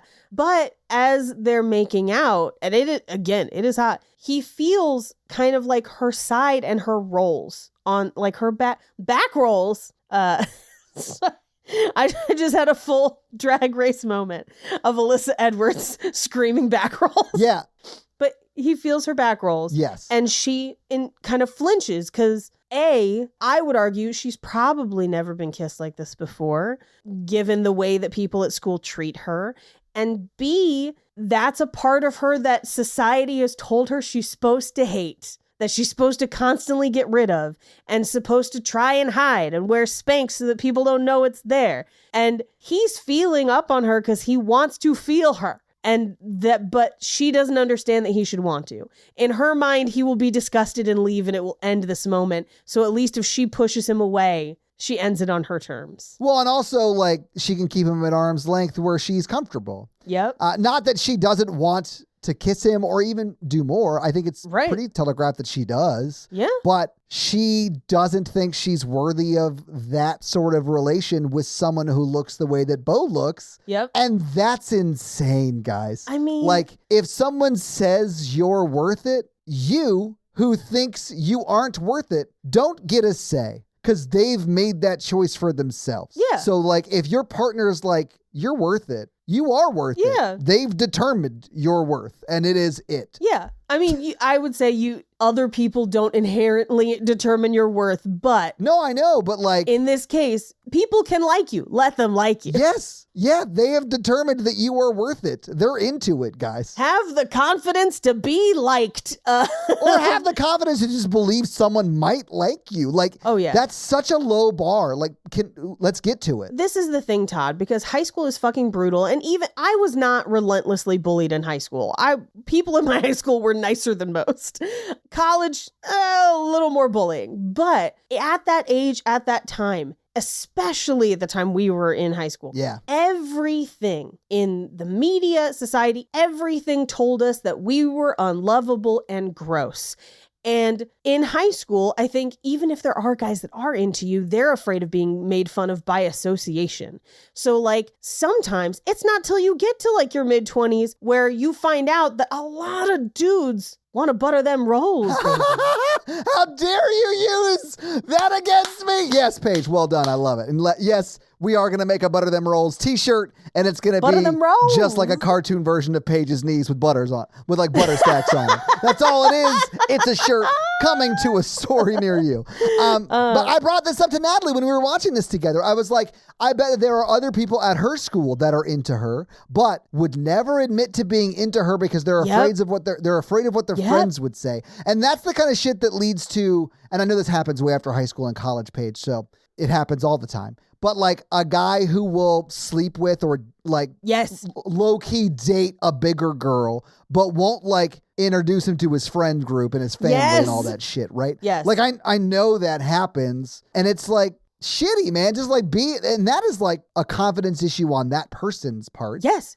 Whether they're a guy or a girl who's like the other person there. Like it doesn't, like if you're into like a body type that may not be conventionally attractive, fly that flag, man, because what makes you unique makes you awesome. Yes. And just like love it. Ain't nothing wrong with it. Yeah, I have compared it to being escargot, where like not everyone is into it, but the people who fucking ride for escargot, they fucking ride for escargot. And they come in all shapes and sizes. And for me, what it took was seeing another plus size woman older than me, who had learned this lesson previously, be able to walk into a bar or a room and pull anyone she wanted. And I was like, what is this magic that she had? And it was purely just her being confidence. like, I know you're into it. Yeah, just It's like called confidence. problematic levels of confidence.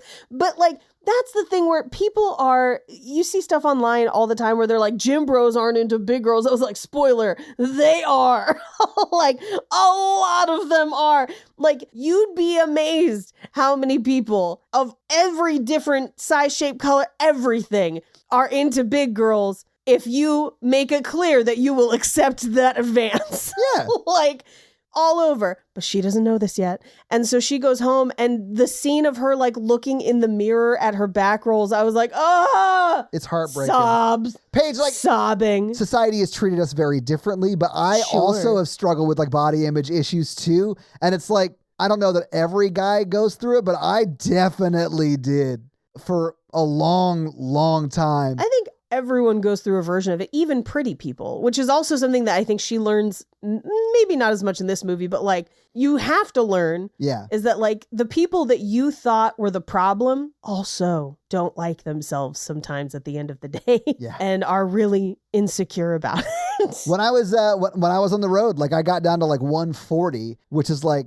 really tiny for my size and frame. Yeah. That's tiny for anybody, but also like you're 5'9", that's tiny. Yeah. And so like I just wasn't eating, and like I just could not be skinny enough. You know, like so I've like struggled with that shit. Like it sucks, man. It really does. And it was probably the time of my life where I had more eyes on me than ever before, just because of the stages we were playing on, just like because we were we were opening for bigger bands, you know? So it was like, it sucked, man. I hated it. Yeah, it's brutal. But like, honestly, that's one of the things I had to work on in therapy. The first round of therapy was a lot to deal with that. Oh yeah. Well, and here's what I'll say too. Like if you are a bigger girl who thinks that the guys you want aren't into you, spoiler, they are also anxious about how they look. Yeah. All the time. Like, yes. All the time. Everybody is a little bit. Do you know you could nag guys? Not proud of it. Have done. Like, Paige, you know. you do it for a living. Hey. I mean, you don't sleep with the guy you nag now, but like, Yeah, that's true. I've never tried to do it. how could you? His sausage is so delicious. God, it smells so good right now. I'm definitely going to have to leave that bit in. I'm going to have to leave that bit in so they get that joke and they're not like, God, Todd was really vulgar. It smells so good. And now I have to. I was planning on making caramelized onion and sweet cheddar scones tonight. And I was like, I don't know, maybe I'm tired. No, I have to so that tomorrow morning I can eat them with eggs and andouille sausage. Like, clearly have to. I appreciate the invite for breakfast, Paige. I'm not going to be able to make it as I'm on the other side of the country. Why are we talking about delicious food? Skinny titty baby. The worst thing to say on this episode. I know. Anyway, she gets up the next day and her mom is working out.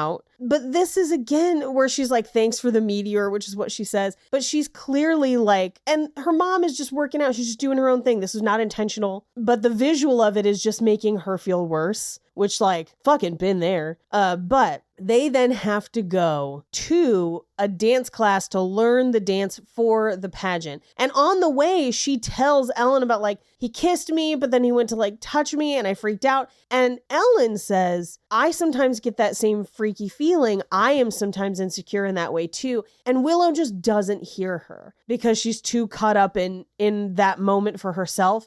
But I think that is Ellen saying the exact right thing of like, I don't always feel pretty or secure in that moment either. And eventually Willow will learn that. But yeah, it takes time. Yeah, it takes time. They get to dance class and Becca and Ellen are good at it. And the rest of them seem to be great, but Willow and Hannah struggling. I love that even Millie watched the video and she's like, I got it. Yeah. Like nailed. Yeah. Got it. And Elle is just like, she watched the video once and picked up the steps because they were, quote, easy. They are super easy. It's like 14 grapevines. Sure.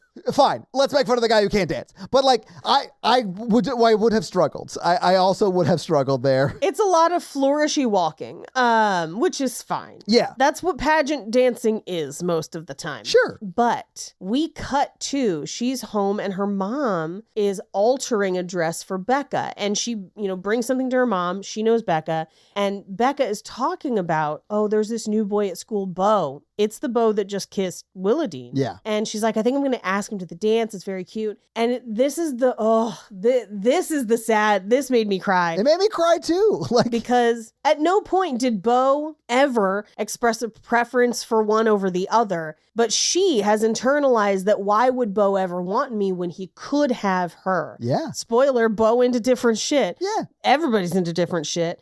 But so she immediately is like, well, of course Bo would go with her without even talking to him about it, which is a bummer. The whole scene is heartbreaking, Paige. She literally walks into her mom, like, fixing a dress for someone else who is like what she sees as her mom's chosen body type that she had wished her daughter had. I don't think that's the case, but that's what Willow thinks. I think that's what she's reading into it. Yes. I think her mom is just being nice and altering a dress. But I 100% think that too. But like, if we're seeing this from Willow's perspective, yeah. And then the person who is the like surrogate daughter in that situation also just said the name of the guy you're into who kissed you just last night and you sort of fucked it up a little bit, like, yes, that is like, it's so sad. It's like the worst thing to walk into. It's the if worst. You're looking at it from her perspective. Yeah. And again, it is all internalized. And I'm saying that I don't think her mom meant to do this. And I think she was just helping this girl with the dress because I am 36 and have had a lot of time to like unlearn, or I guess unlearn is not the accurate way to put it because once you've learned stuff, it's kind of in there, but to reframe and make different choices based on patterns of behavior and things I have witnessed in my 36 years. You could also just say like you in your higher year count, if you want to go there. Yes. Know that you have to pay your bills. Like she is literally providing a service for money to pay bills. Like, of course, if you look at the scene from the mom's perspective, it's very different. Sure. She's like, I'm with the customer and I'm making small talk with the customer. I can't wait till this customer leaves so I can talk to my daughter again. Yes. Yeah. Or even she's like, I'm so happy you're in the pageant. I'm happy to help you with this. Because her mom truly loves pageants. So whatever. Yeah. But so she goes through Lucy's drag book in the boxes and she finds a flyer for the hideaway and talks her friends into going. She does ask the Magic 8 Ball, but then they show up there. So we know it said yes. Yeah. They get there. They don't even know what it is. They go to the door and they're like, IDs, and they're like, I don't know, but my Aunt Lucy used to come here. And they're like, Lucy, oh my God, come on in. You can't go to the bar but sit here. I do love that, like, name dropping her dead aunt gets her into a bar without an ID, but they do immediately say, sit here. Yes. And don't go to the bar. And then no one brings them drinks. I don't know if you saw that. Like, they don't even get waters. So, like, yeah, nothing. They did the responsible thing by after they let these children in a bar. Yes. But this turns out to be a Dolly themed drag show. Thank goodness. We get Ginger Minge. We get a handful of other queens. We get Harold Perrineau playing a drag queen yet again because he is great at it. He is great at it, Paige. Like, I don't get me wrong. His first appearance as a drag queen, I'm assuming you mean the Baz Luhrmann Romeo and Juliet, which I still think is, and I'm pretty sure I'm on the record in our episode saying this, the best movie of all time. Anyway. I mean, that's a stretch, but I do think he's my favorite Mercutio, so there you go. He's definitely my favorite Mercutio too. But in a world of Trixie and Katya, like, why just grab one of them? And cornbread. Come on. Like, and meatball. There are so many great actual drag queens that could have been that role. Sure. But do love Harold Perrineau. The show proceeds, it goes well, and then she goes to meet with Harold Perrineau backstage to talk about it. And I do want to talk about this scene because when this came out, some people were frustrated that it felt like the white girl had to gain her knowledge from a magical black person. And I understand those criticisms. They are valid. 100%. I do appreciate, however, that we have a plus-size girl befriending and learning from drag queens because I feel like that is a very common experience for plus-size women that people might not understand or know about. So let me break it down for you. Most drag queens have to wear plus sizes. And they usually know how to sew. So if you it is a friend who understands the pain of not being able to find things to clothe your body because it's not the standard body people make clothes for, but also being willing to share their skills with you. I also sew, by the way. If you're plus size, learn to sew. It's like the cheat code. But I feel like almost every other fat woman I know has at least one friend that either does drag or makes costumes for people who do, because you kind of need them. That is a natural pairing. And also, a lot of times you were both bullied at school in the theater program. There's a lot of common ground there. I was literally going to say that. Yeah. I think drag's awesome. Legalize it. I love that world. I love camp. It's just so much fun. And I get a lot of weird looks when I talk about that with my coworkers. Sure. But I like drag. It's great. And I love that they meet drag queens and these drag queens sort of shepherd them through learning how to do a pageant, because a lot of drag shows are sort of pageant-esque. There are drag pageants. Oh, absolutely there are. Many seasons of Drag Race have included previous winners of Miss Gay America and a couple other things. But yeah. Yeah. Anyway, the scene with Harold Perrineau and Dumplin talking about her Aunt Lucy is heart-wrenching. Yeah, it is. It is probably the hardest I cry in the entire film. Yeah. And it's also peppered full of Dolly quotes that I was just like, note to self, get that tattooed.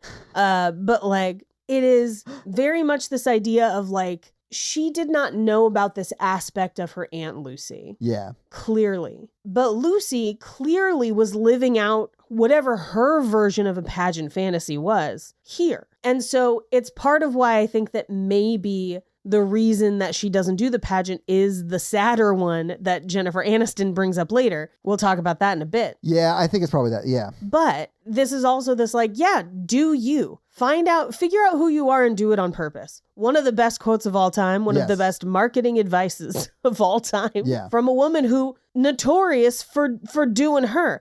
That's why I think a lot of drag queens and fat girls love Dolly, because Dolly is always Dolly. Dolly's never tried to be anyone else. Why would she be? She's Dolly Parton. Why would she be? She's Dolly Parton. Yeah. Which the thing is, she saw herself that way before anyone knew who Dolly Parton was. Damn straight. That's the point of it. Damn straight. Yeah. Anyway, we cut to them leaving in the saddest, what happened in there? I heard Lucy's voice. Oh, yeah. Sob. It's terrible. I mean, sad. It's very sad. Yeah. But they are now like a team. Like this forges them as like, we're in this together. Yes. And we're going to actually try and do the pageant and do it for real. Millie couldn't be more excited.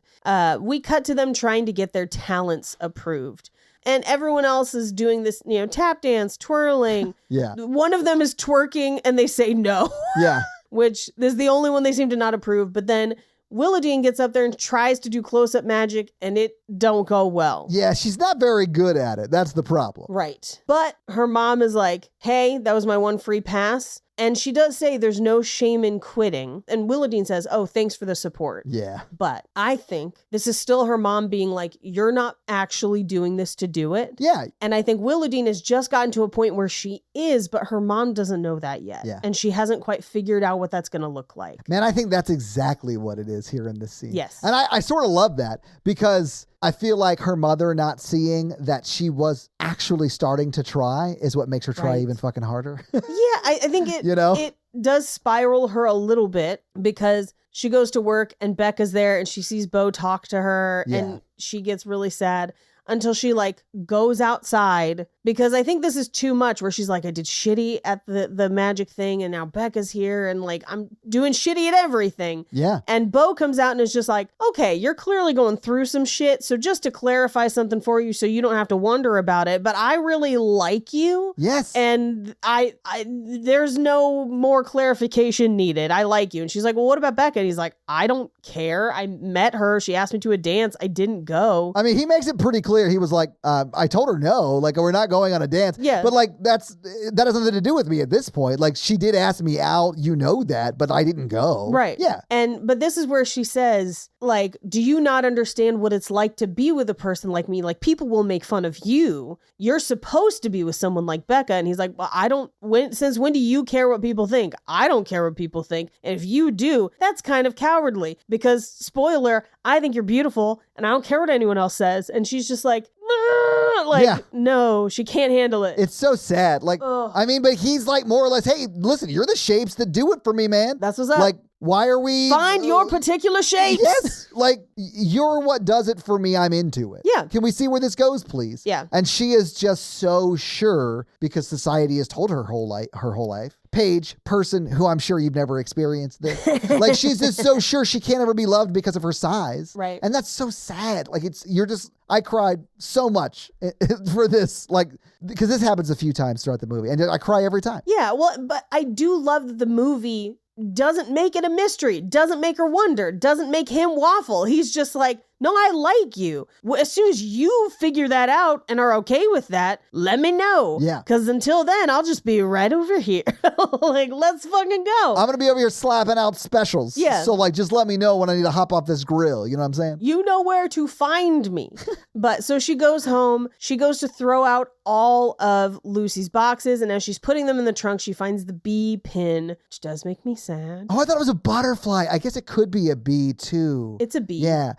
Honestly, they showed that at the very beginning when they showed her aunt, right? And they showed like her as a child, like sort of playing with her aunt and her aunt introducing her to Elle, who becomes her best friend, like all of that. They really feature that. And then it becomes a thing. And I really wish at the end of the movie, they had used that to pin her dress together at the end and walk out. I thought about that, yes. Yeah. With it, holding it together. Yes. Yeah. But I sort of love that Harold Perrineau comes in there and puts her in a drag dress, and I love it. Well, it's basically a dolly dress. It I was is. just like, it really is. Go off. But I thought that would have been a really nice, like, playing with that, like, her legacy is living on. And we already saw the way it played out for Willow, but also like her mom is no longer fitting into the dress, and that clasp could act as like it's okay. Yeah. I got your back. And it would have literally been on her back. I don't know. I thought that would have been nice. Like a cool little thing. That would have been, I agree. I thought about that this time too. Regardless, she takes all of Lucy's stuff to the drag bar, and we get a great montage of them figuring out their dresses, figuring out the dances, figuring out all of their stuff, throwing away Millie's hula hoops. I loved when you see her talent the first time. You're like, what is happening? What is happening? When you see what she actually can do at the talent show, you're like, oh my God. Like, what? Yeah. Why did you? Why? What? You're amazing. You're such a good singer. Yeah. If that girl hasn't done Hairspray, then I don't don't know what. I think she was in the movie Hairspray. I'm not even joking. No, I wasn't. I Hold think on. Paige. I don't think so, because that movie came out way before this. But I would not be surprised if she was in it on Broadway. Yeah, she was in Hairspray Live. Yeah. It was the TV movie they did in 2016. Oh, the TV one. I've never seen that one. Yeah, so she was in Hairspray, and it was the TV Hairspray. Wow. Got it. Anyway, we cut to them going to a prelim event, which is where we get the little like voiceover, like ADR of like, but neither of your outfits have been approved, like laying the groundwork for how the end is going to work. But they do introduce the judges, one of them a former beauty queen, now walking the halls of Century 21. Which, like, she can't be the only beauty queen that became a successful realtor, right? Like, oh, Todd, I'm here to tell you that a lot of beauty queens become successful realtors, and they're usually damn fucking good at it. Of course they are, because they know how to be, like, cool-headed under pressure. Yes. They know how to talk to people. Yeah, of course they are. Yeah, and they're pretty, and they'll be like, don't you want to live in this beautiful house? And people are like, yes, money. Anyway, they pull Willa Dean to answer the first question, and she answers a question about loyalty. It is a little rambly and weird. It gave me a little bit of the like, and the such as, and the Africas, and the such as moment. Oh, I thought it was just like 1 Corinthians, but for loyalty. It was like, loyalty is patient. Loyalty is kind. Loyalty is the question. Loyalty is the answer.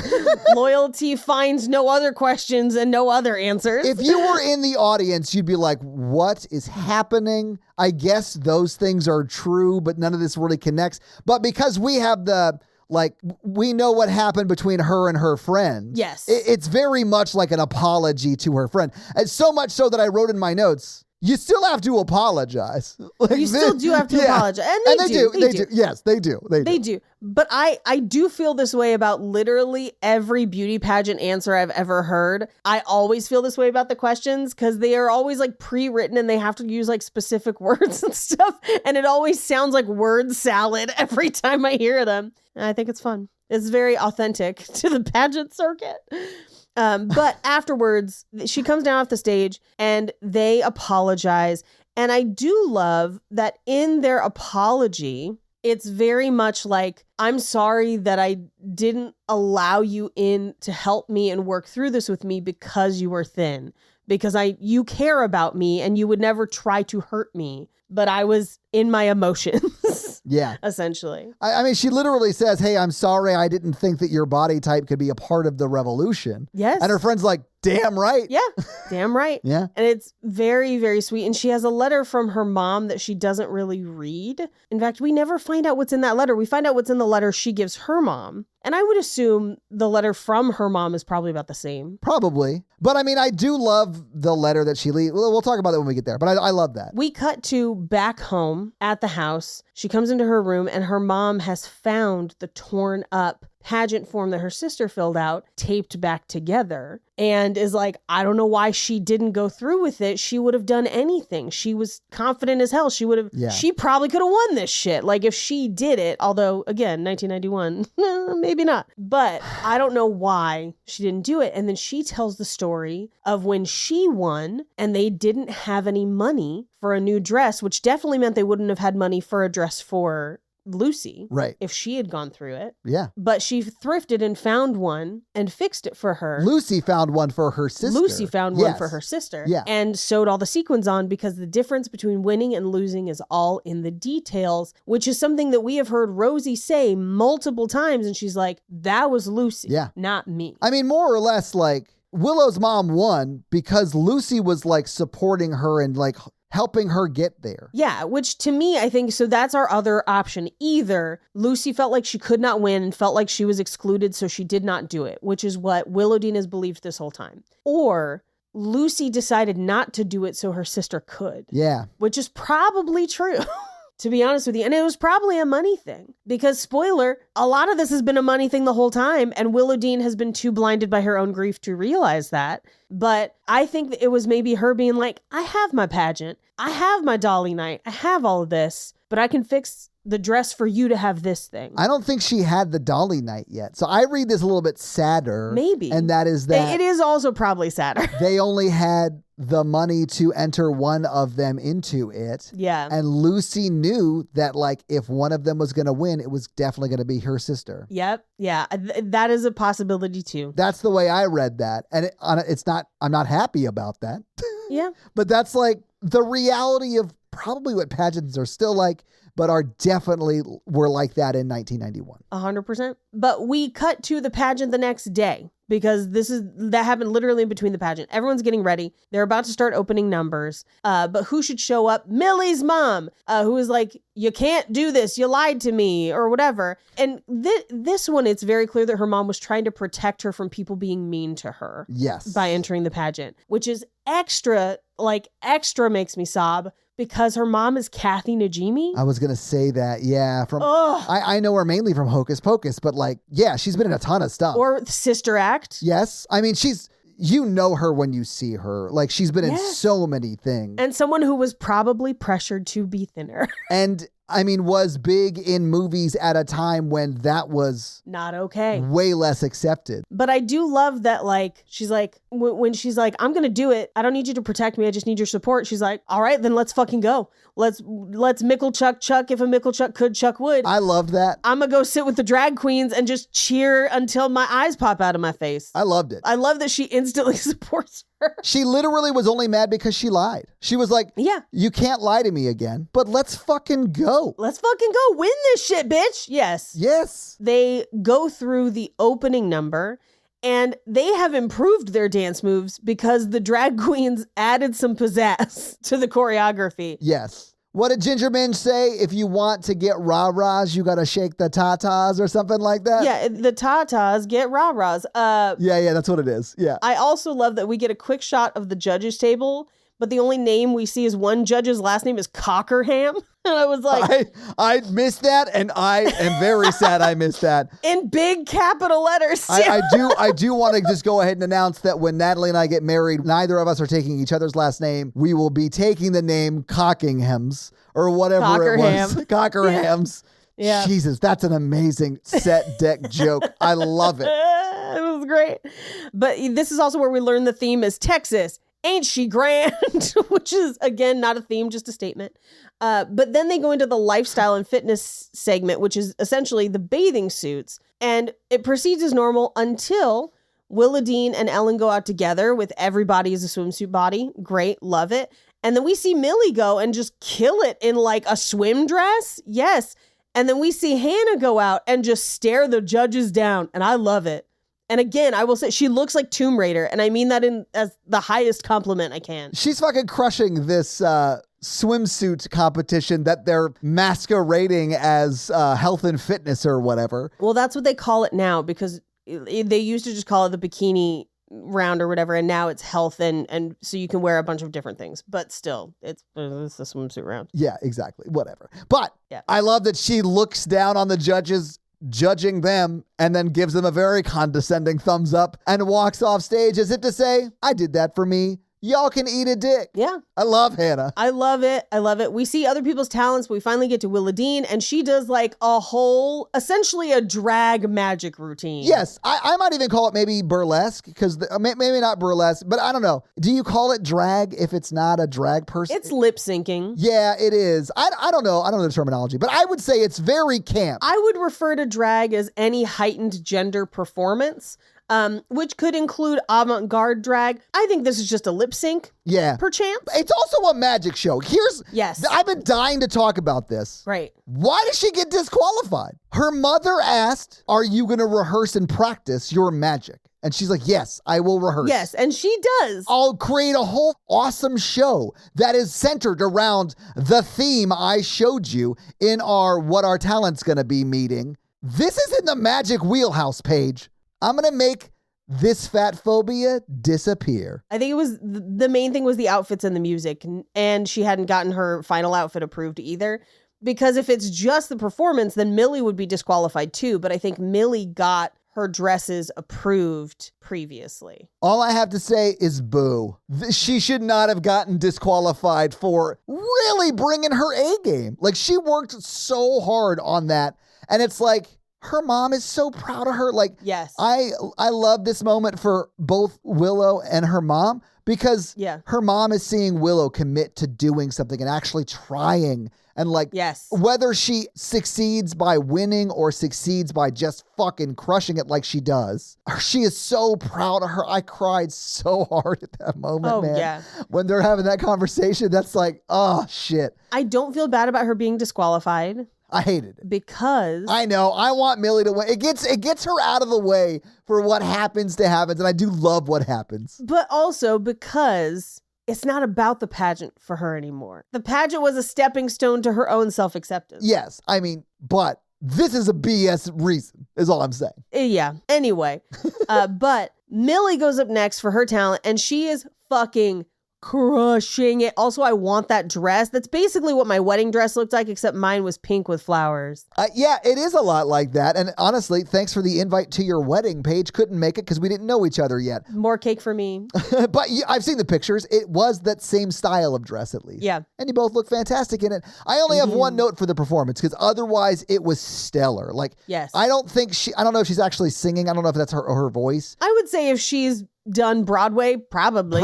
Yeah. All I'm saying is, like, she sounds amazing. Yes. The only note I have for the whole performance page is, could have used more hula hoop. Honestly, I'll take more hula hoop. Flaming hula hoops, please. Let's go. I do love at the end when they're like doing the show on the drag night or whatever.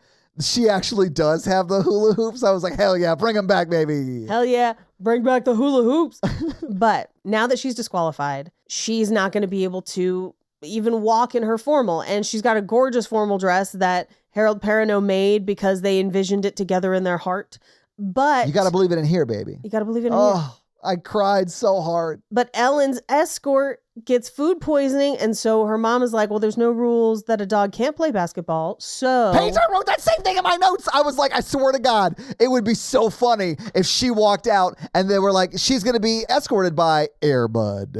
And it's just this golden retriever, like, walking on its hind legs out with her. I'd have lost my mind. But she does get to escort Ellen, and then gets to stand with her mom while her mom is dressed like Dolly Parton, and I love it. Well, she stands with her while Ellen goes up to the front of the stage to show off the dress and the look or whatever. And then as Ellen goes to get in, like, the risers formation. Formation, her escort leaves the stage. She actually does exactly what all the guys do when they walk out with them. Right. And it is very much like I'm going to stand by the host and watch the person I escorted present and then go, and then I'll leave. Yeah, but they do get a hug. And we did briefly skip over this, so let me go back to it. As she and her mom are having this conversation, it's decided that she's going to escort. Her mom needs her to zip her dress up, and it won't zip. Yeah. And this is also where she leaves her the B pin, and she's like, give me 5 minutes. I will find a replacement dress for you, because her mom didn't bring a replacement dress. And who should show up but Harold Perrineau with a dress that is basically a Dolly Parton dress, like a bright blue, like I would say circa mid 80s Dolly. I was going to say 88 to 91. Yeah. Gonna sell out the Ryman Dolly. Yes. Yeah. And so we go to the announcements. Who's winning? Third place, second runner-up, is Callie with her puppet. Good for her. First runner-up, aka second, is Millie. Everyone's losing their fucking mind. I mean, literally, people are standing and clapping. Like, everyone's losing their mind. And the reason I'm pointing this out is because when they do announce the person who, I don't know what comes after first runner-up, honestly, because this movie does not focus on it. And the crowd noticeably cheers less for the winner than they do for Millie. Yes. Well, and the movie knows that we don't care once Millie has won, because it cuts backstage and we get a scene of Willow just saying, I'm hoping that somewhere Lucy can see this. Yeah. Just fucking sad. I know. She actually says, I hope wherever Lucy is, she can see this. Yeah. And I was like, is there a chance Lucy's in hell? Like, what did we not mean, see of Lucy's life? We don't know. We don't know. She might have been murdering people along the highway. Everyone thought Eileen Wuornos was bad, but check out this Aunt Lucy over here. Check out Lucy. But one of my favorite things that I did not notice until this time is, so the host of the show, and I have not been able to verify this, but do you remember in that Hallmark movie where the like snowplow man had a pop song that he sang every year? And I don't remember which movie it is. I think it's Single All the Way. Okay. And it's like a joke song or whatever. I think it's the same guy because he sings a song and part of the song is "Don't You Wish You Were Her, Maybe Next Year." Oh, which Paige. is a hilarious thing to sing. Yeah, no, I wrote it down because like you... Is it him? I don't know if it's him, but the words are like, she's the belle of the ball. Ain't she grand? Give her a hand. Beat 'em all. And then he goes, there's always next year, ladies. Like, it's very like sing-songy the way he does it. It's funny. I think it's him. Yes. Dan Finnerty, I think is this guy's name. I'm going to confirm. Okay. I know that was the guy in the Christmas movie because he's married to Kathy Najimy. Oh, no shit. Okay. Who was also in that Christmas movie. Nice. Yeah, it is absolutely this dude. Okay. Okay. It is totally him. And yes, and he is credited for it. So it's him singing that song. Nice. And apparently he makes up all kinds of crazy songs. And the Single All the Way one is fucking good. It slaps. It's really good. Yeah, but it was really fun seeing him in this one. Yeah. So yeah, Dan Finnerty, high marks, sir. Anyway, Becca wins. Nobody cares. Because Willow's already on her way out to the parking lot because she just rolls up to that hamburger place and makes out with Bo. And he's like, "Did you win?" And she's like, "No, I got disqualified." He's like, "That's my girl." Nice. We cut to Jennifer Aniston, the whole group of friends that we followed, and a handful of others going to see Dolly Night. And this is where it pans the audience and we see Julie Murphy in the audience. Yeah. And then they all get up on stage and sing with them, hula hoops included. And that's the movie. So having seen the movie, having talked about the movie, Paige, what do you think about Dumplin? I mean, it makes me cry really hard.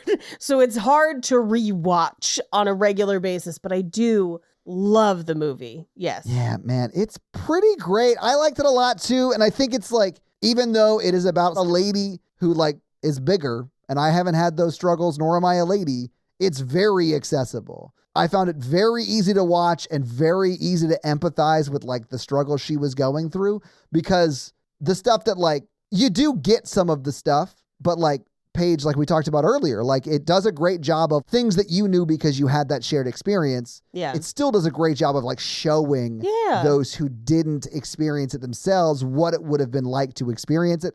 And that's like, I think one of the great things about this movie. It's a really well-written script, but the direction and cinematography on it, they do a great job like showing you the hurt in those moments. And it really goes a long way in like humanizing her in the beginning.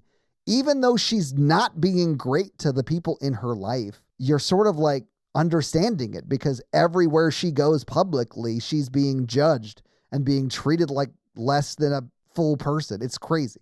Anyway, but I like it. I think it does a great job of that. It is sad. I probably won't revisit this often, but I do think people should watch it. Yeah. It's like a good movie and all. I don't really care if her and Bo were together. I do care that by the end of the movie, she knows she can pull a Bo. And I think that that's more valuable long-term than whether her and Bo work out because they're young and like, they're probably not going to work out, but she needs to know that Bo is not an aberration. Like Bo is like what she can expect from the world if that's what she's into, you know? Yeah. Anyway, that's like a whole different thing. But Paige, do you have any fun facts for us? I do have some very fun facts for Well, you. hit us with your fun facts.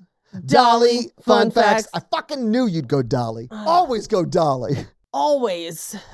So during an interview, Julie Murphy, who wrote the book, told a story about how Jennifer Aniston accidentally mistook one of the Dolly impersonators for Dolly herself. Oh my God, that's so funny. I mean, if I was that drag queen, I would be so honored. If you were that fishy as Dolly, well done. Well done. Was it Dolly Parton who entered a Dolly Parton lookalike contest and came in third? fourth? Yes. Or something like that?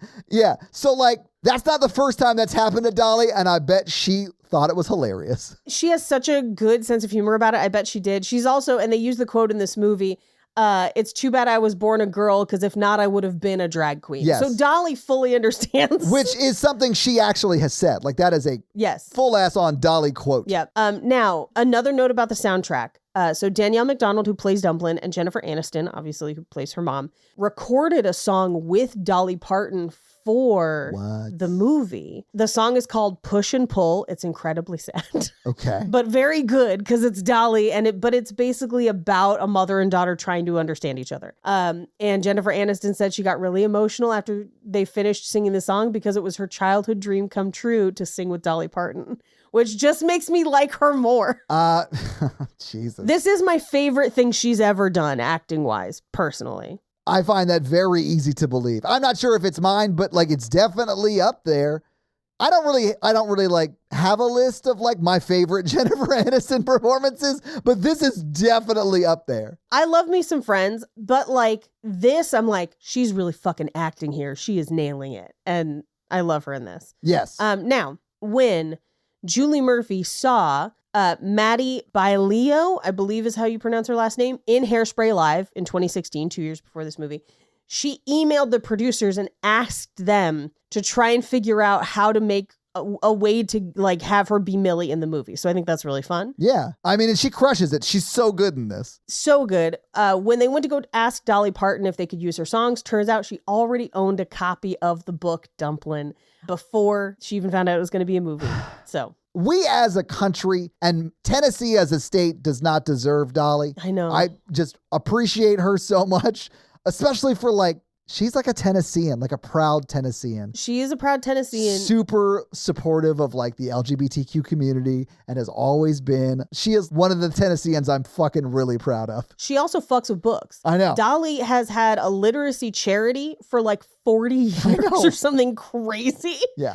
That is one of the leading causes of literacy for people in the South. Yeah. Like in schools. Like that's how much her charity donates. It's wild. So this is based on a book, obviously, called Dumplin. Yeah. The second book is called Puddin'. I do have a copy of Puddin'. I haven't read it yet. But it follows Millie. Nice. So that's pretty fun if you want to read that. The producers took the entire cast to a Sunday drag brunch so they could get to know each other better. That is perfect. Yeah. And Ginger Minge, or Joshua Allen Eads, Ginger's actual name. Yeah. They liked them so much that they expanded the role, but because it wasn't in the script, almost all of their lines are improvised. That shouldn't surprise anyone who saw their season of RuPaul's Drag Race. Yeah. Doesn't surprise me at all. The original season that Ginger was on, it is one of my 7? favorite gifts. I think it is 7. Yeah. That's a great season, just in general, because that's also Trixie and Katya. It is. I think that's literally my favorite season. Yeah, they cut away to Ginger after they're learning choreography, and the choreographer is very attractive, and Ginger just goes, "Ooh, that man was so fine. I damn near flooded my basement." And then they just cut away from her. And it's one of my favorite things I've ever seen. Ginge is the best. She is amazing. Love Ginge. Also can really sing, like really sing. There are so many Drag Race alums that are like doing so well now. Ginger Minge is one of them.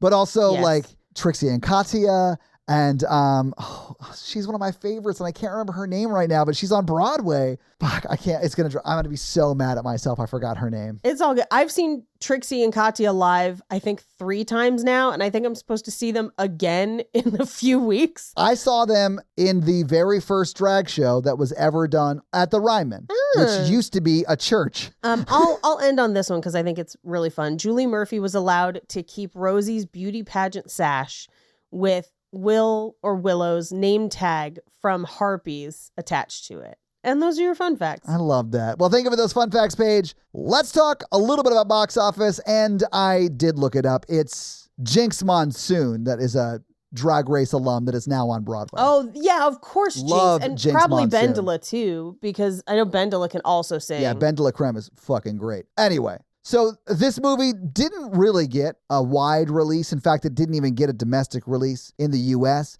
It did get an international release where it brought in, I'll just tell you, it was $399,000. So not a whole lot of money. But do you want to take a guess as to what the budget for the movie was, Paige? I think this is about a $12 million movie. Oh my God, Paige, you're not 100% right. You're so close though. Yeah. It's $13 million. You were like 1 mil off. Every cent of it's on the screen. Yep. Yes. Multiple locations, multiple stars. Yes, it's on the screen. That would be roughly $16.2 million today, but there's not a whole lot of box office information because it was not released in theaters here. And honestly, it wasn't released in theaters in most places. Yeah, it was pretty much just Netflix. Yeah, it mainly went straight to Netflix here, and I'd imagine most other countries also had it streaming. But yeah, probably. Anyway, that's your box office. So, Paige, you want to hit us with the romance scale? Our romance scale is a scale of 1 to 4, with 1 being 1 and 4 being 4. So, Todd, where would you put this on the romance scale? I'm going to put it at a 1, but only because it's not about that, you perv. But yeah. I do think if we had gotten the next 20 minutes after she shows up at work, it's definitely a 2, at least. I'm going to give it a 2 for Beau being forthright and honest about his emotions. I do like that he is in a non-creepy way, like, hey, I'm into you. Are you into that? You know, I do really like that. So yeah, great. And I do think that they do have some chemistry. Like when they kiss, they're really kissing, man. It's great. Yeah. But it's not really about that. And there's not much of it because it's not really about that. But anyway. And that's your romance scale. Todd, do you have any reviews for us? I don't. But before we do that, and while I'm looking them up, Paige. So Paige, this week you made us watch Dumplin, and I think it's time we got back to the basics of like what this show should be. Sure. I proposed a theme to you over text message a few days ago, and it was this: let's do some action adventure rom-coms. So I sent you a list that you were, of course, like, yes, fucking down. So like for the next few episodes, action adventure summer rom-coms. And then I also think in October, because that's when Natalie and I are getting married, we should do some destination wedding ones. I don't know. We'll see. I'm trying to come up with some good movies. I feel like there's some really good destination wedding rom-coms that we have only barely scratched the surface of. But listeners, if you know some good ones, send them to me. I'm putting a list together. Anyway, so I have a long list, and one I definitely want to do, it was in theaters recently. I mentioned on the podcast before. I want to do The Fall Guy, but it's not streaming yet. It'll be streaming. It'll be the last one we do in this series. It's like you can stream it at the end of this month. I want to start off with a little bit of a Sandra Bullock vibe. Ooh, okay. A little bit of a Romancing the Stone vibe. I love where this is going. A little bit of a Channing Tatum vibe. Oh, yes, absolutely. A little bit of The Lost City, Paige. Yes! I've been wanting to do this for months. I remember when it came out in theaters and I was like, this is like, it's got to be like a perfect movie for this podcast. Yes. Because of various things, haven't seen it. So I'm looking forward to seeing it. But that is your homework for next week, is to watch Sandra Bullock and Channing Tatum be what I'm going to assume is just super charming while they run through the set of Jumanji and we watch... I love it. The Lost City. The Lost City. Yes. So Paige, I guess to answer your question from before, do I have any reviews? So I do have a Spotify comment that came in on our most recent Falling for Figaro episode. And man, that movie, whoo, still mad about it. Don't hold it against her. She's really good in this movie. She is really good. And she's honestly probably really good in that movie because the movie makes her the villain. She's just reading the script more or less. But she's great in this movie. There's a bunch of comments on our Falling from Figaro, however, episode that dealt with the issue of her being called a cow at the end, because a lot of British listeners wanted us to know that being called a cow in the UK has nothing to do with weight necessarily. Interesting. In America, it's very much weight coded. Yes, it is. But in that area, it is just a woman who is annoying. It has nothing to do with weight. So it's like... I'll take it. Yeah, I felt better about it when I learned that, but like... I'll accept that explanation. Yeah, because she is an annoying woman. But outside of that, we did get a few. Let me read this comment from Claire, who lists all three of her names, but I'm only going to read the first. Okay. And she says, Todd's relationship with the Toblerone in this episode is even better if you assume it's one of those enormous Toblerones you get at airports. I love this guy. This ended up in the Facebook group as well. Yeah. And I did confirm in the Facebook group that it absolutely was one of the enormous ones that you get at airports. And I assume that you bought it at the airport because you came from the airport that day. And then they were like, how was he eating this? And I was like cracking off on the side of his teeth like Bugs Bunny eating a carrot. Paige, First off, Yeah. I had just gotten back from the airport. It was an airport Toblerone, and I know how to eat a Toblerone because I'm not a child. You take the whole thing out initially, you take the foil off, then you put the chocolate bare ass back into the sheath, and then you eat it like it's the world's cheapest Pez dispenser. It's so good. Yeah, I'm not questioning. I mean, you're not questioning because you saw me hoovering a Toby. I saw you hoover a giant airport Toblerone, and you know what? Good for you. I will not shame you. I've never been happier, Paige. But yes, Claire, thank you so much for that comment on Spotify. And if you want to have us read your 5-star review and or Spotify comment, leave us a 5-star review on Apple or a Spotify comment, and we will do just that. I figured it was just like when I eat peachy rings for my mental health. I don't know if they're helping, but I'm going to eat them anyway. Yeah. And that's going to be it for us, you guys. I'm Paige. And I'm Todd. And you complete us. To completion. Dumpletion? Paige, that sounds like Blumpkin in territory, so I'm not going to get there. I'm not getting there with you. But I will say this. Coward. Bye! Do yourself a favor and don't Google Blumpkin at work, nerds! Don't do it. Don't Google it. Wait till you're home in front of your children. No! Okay, cutting down.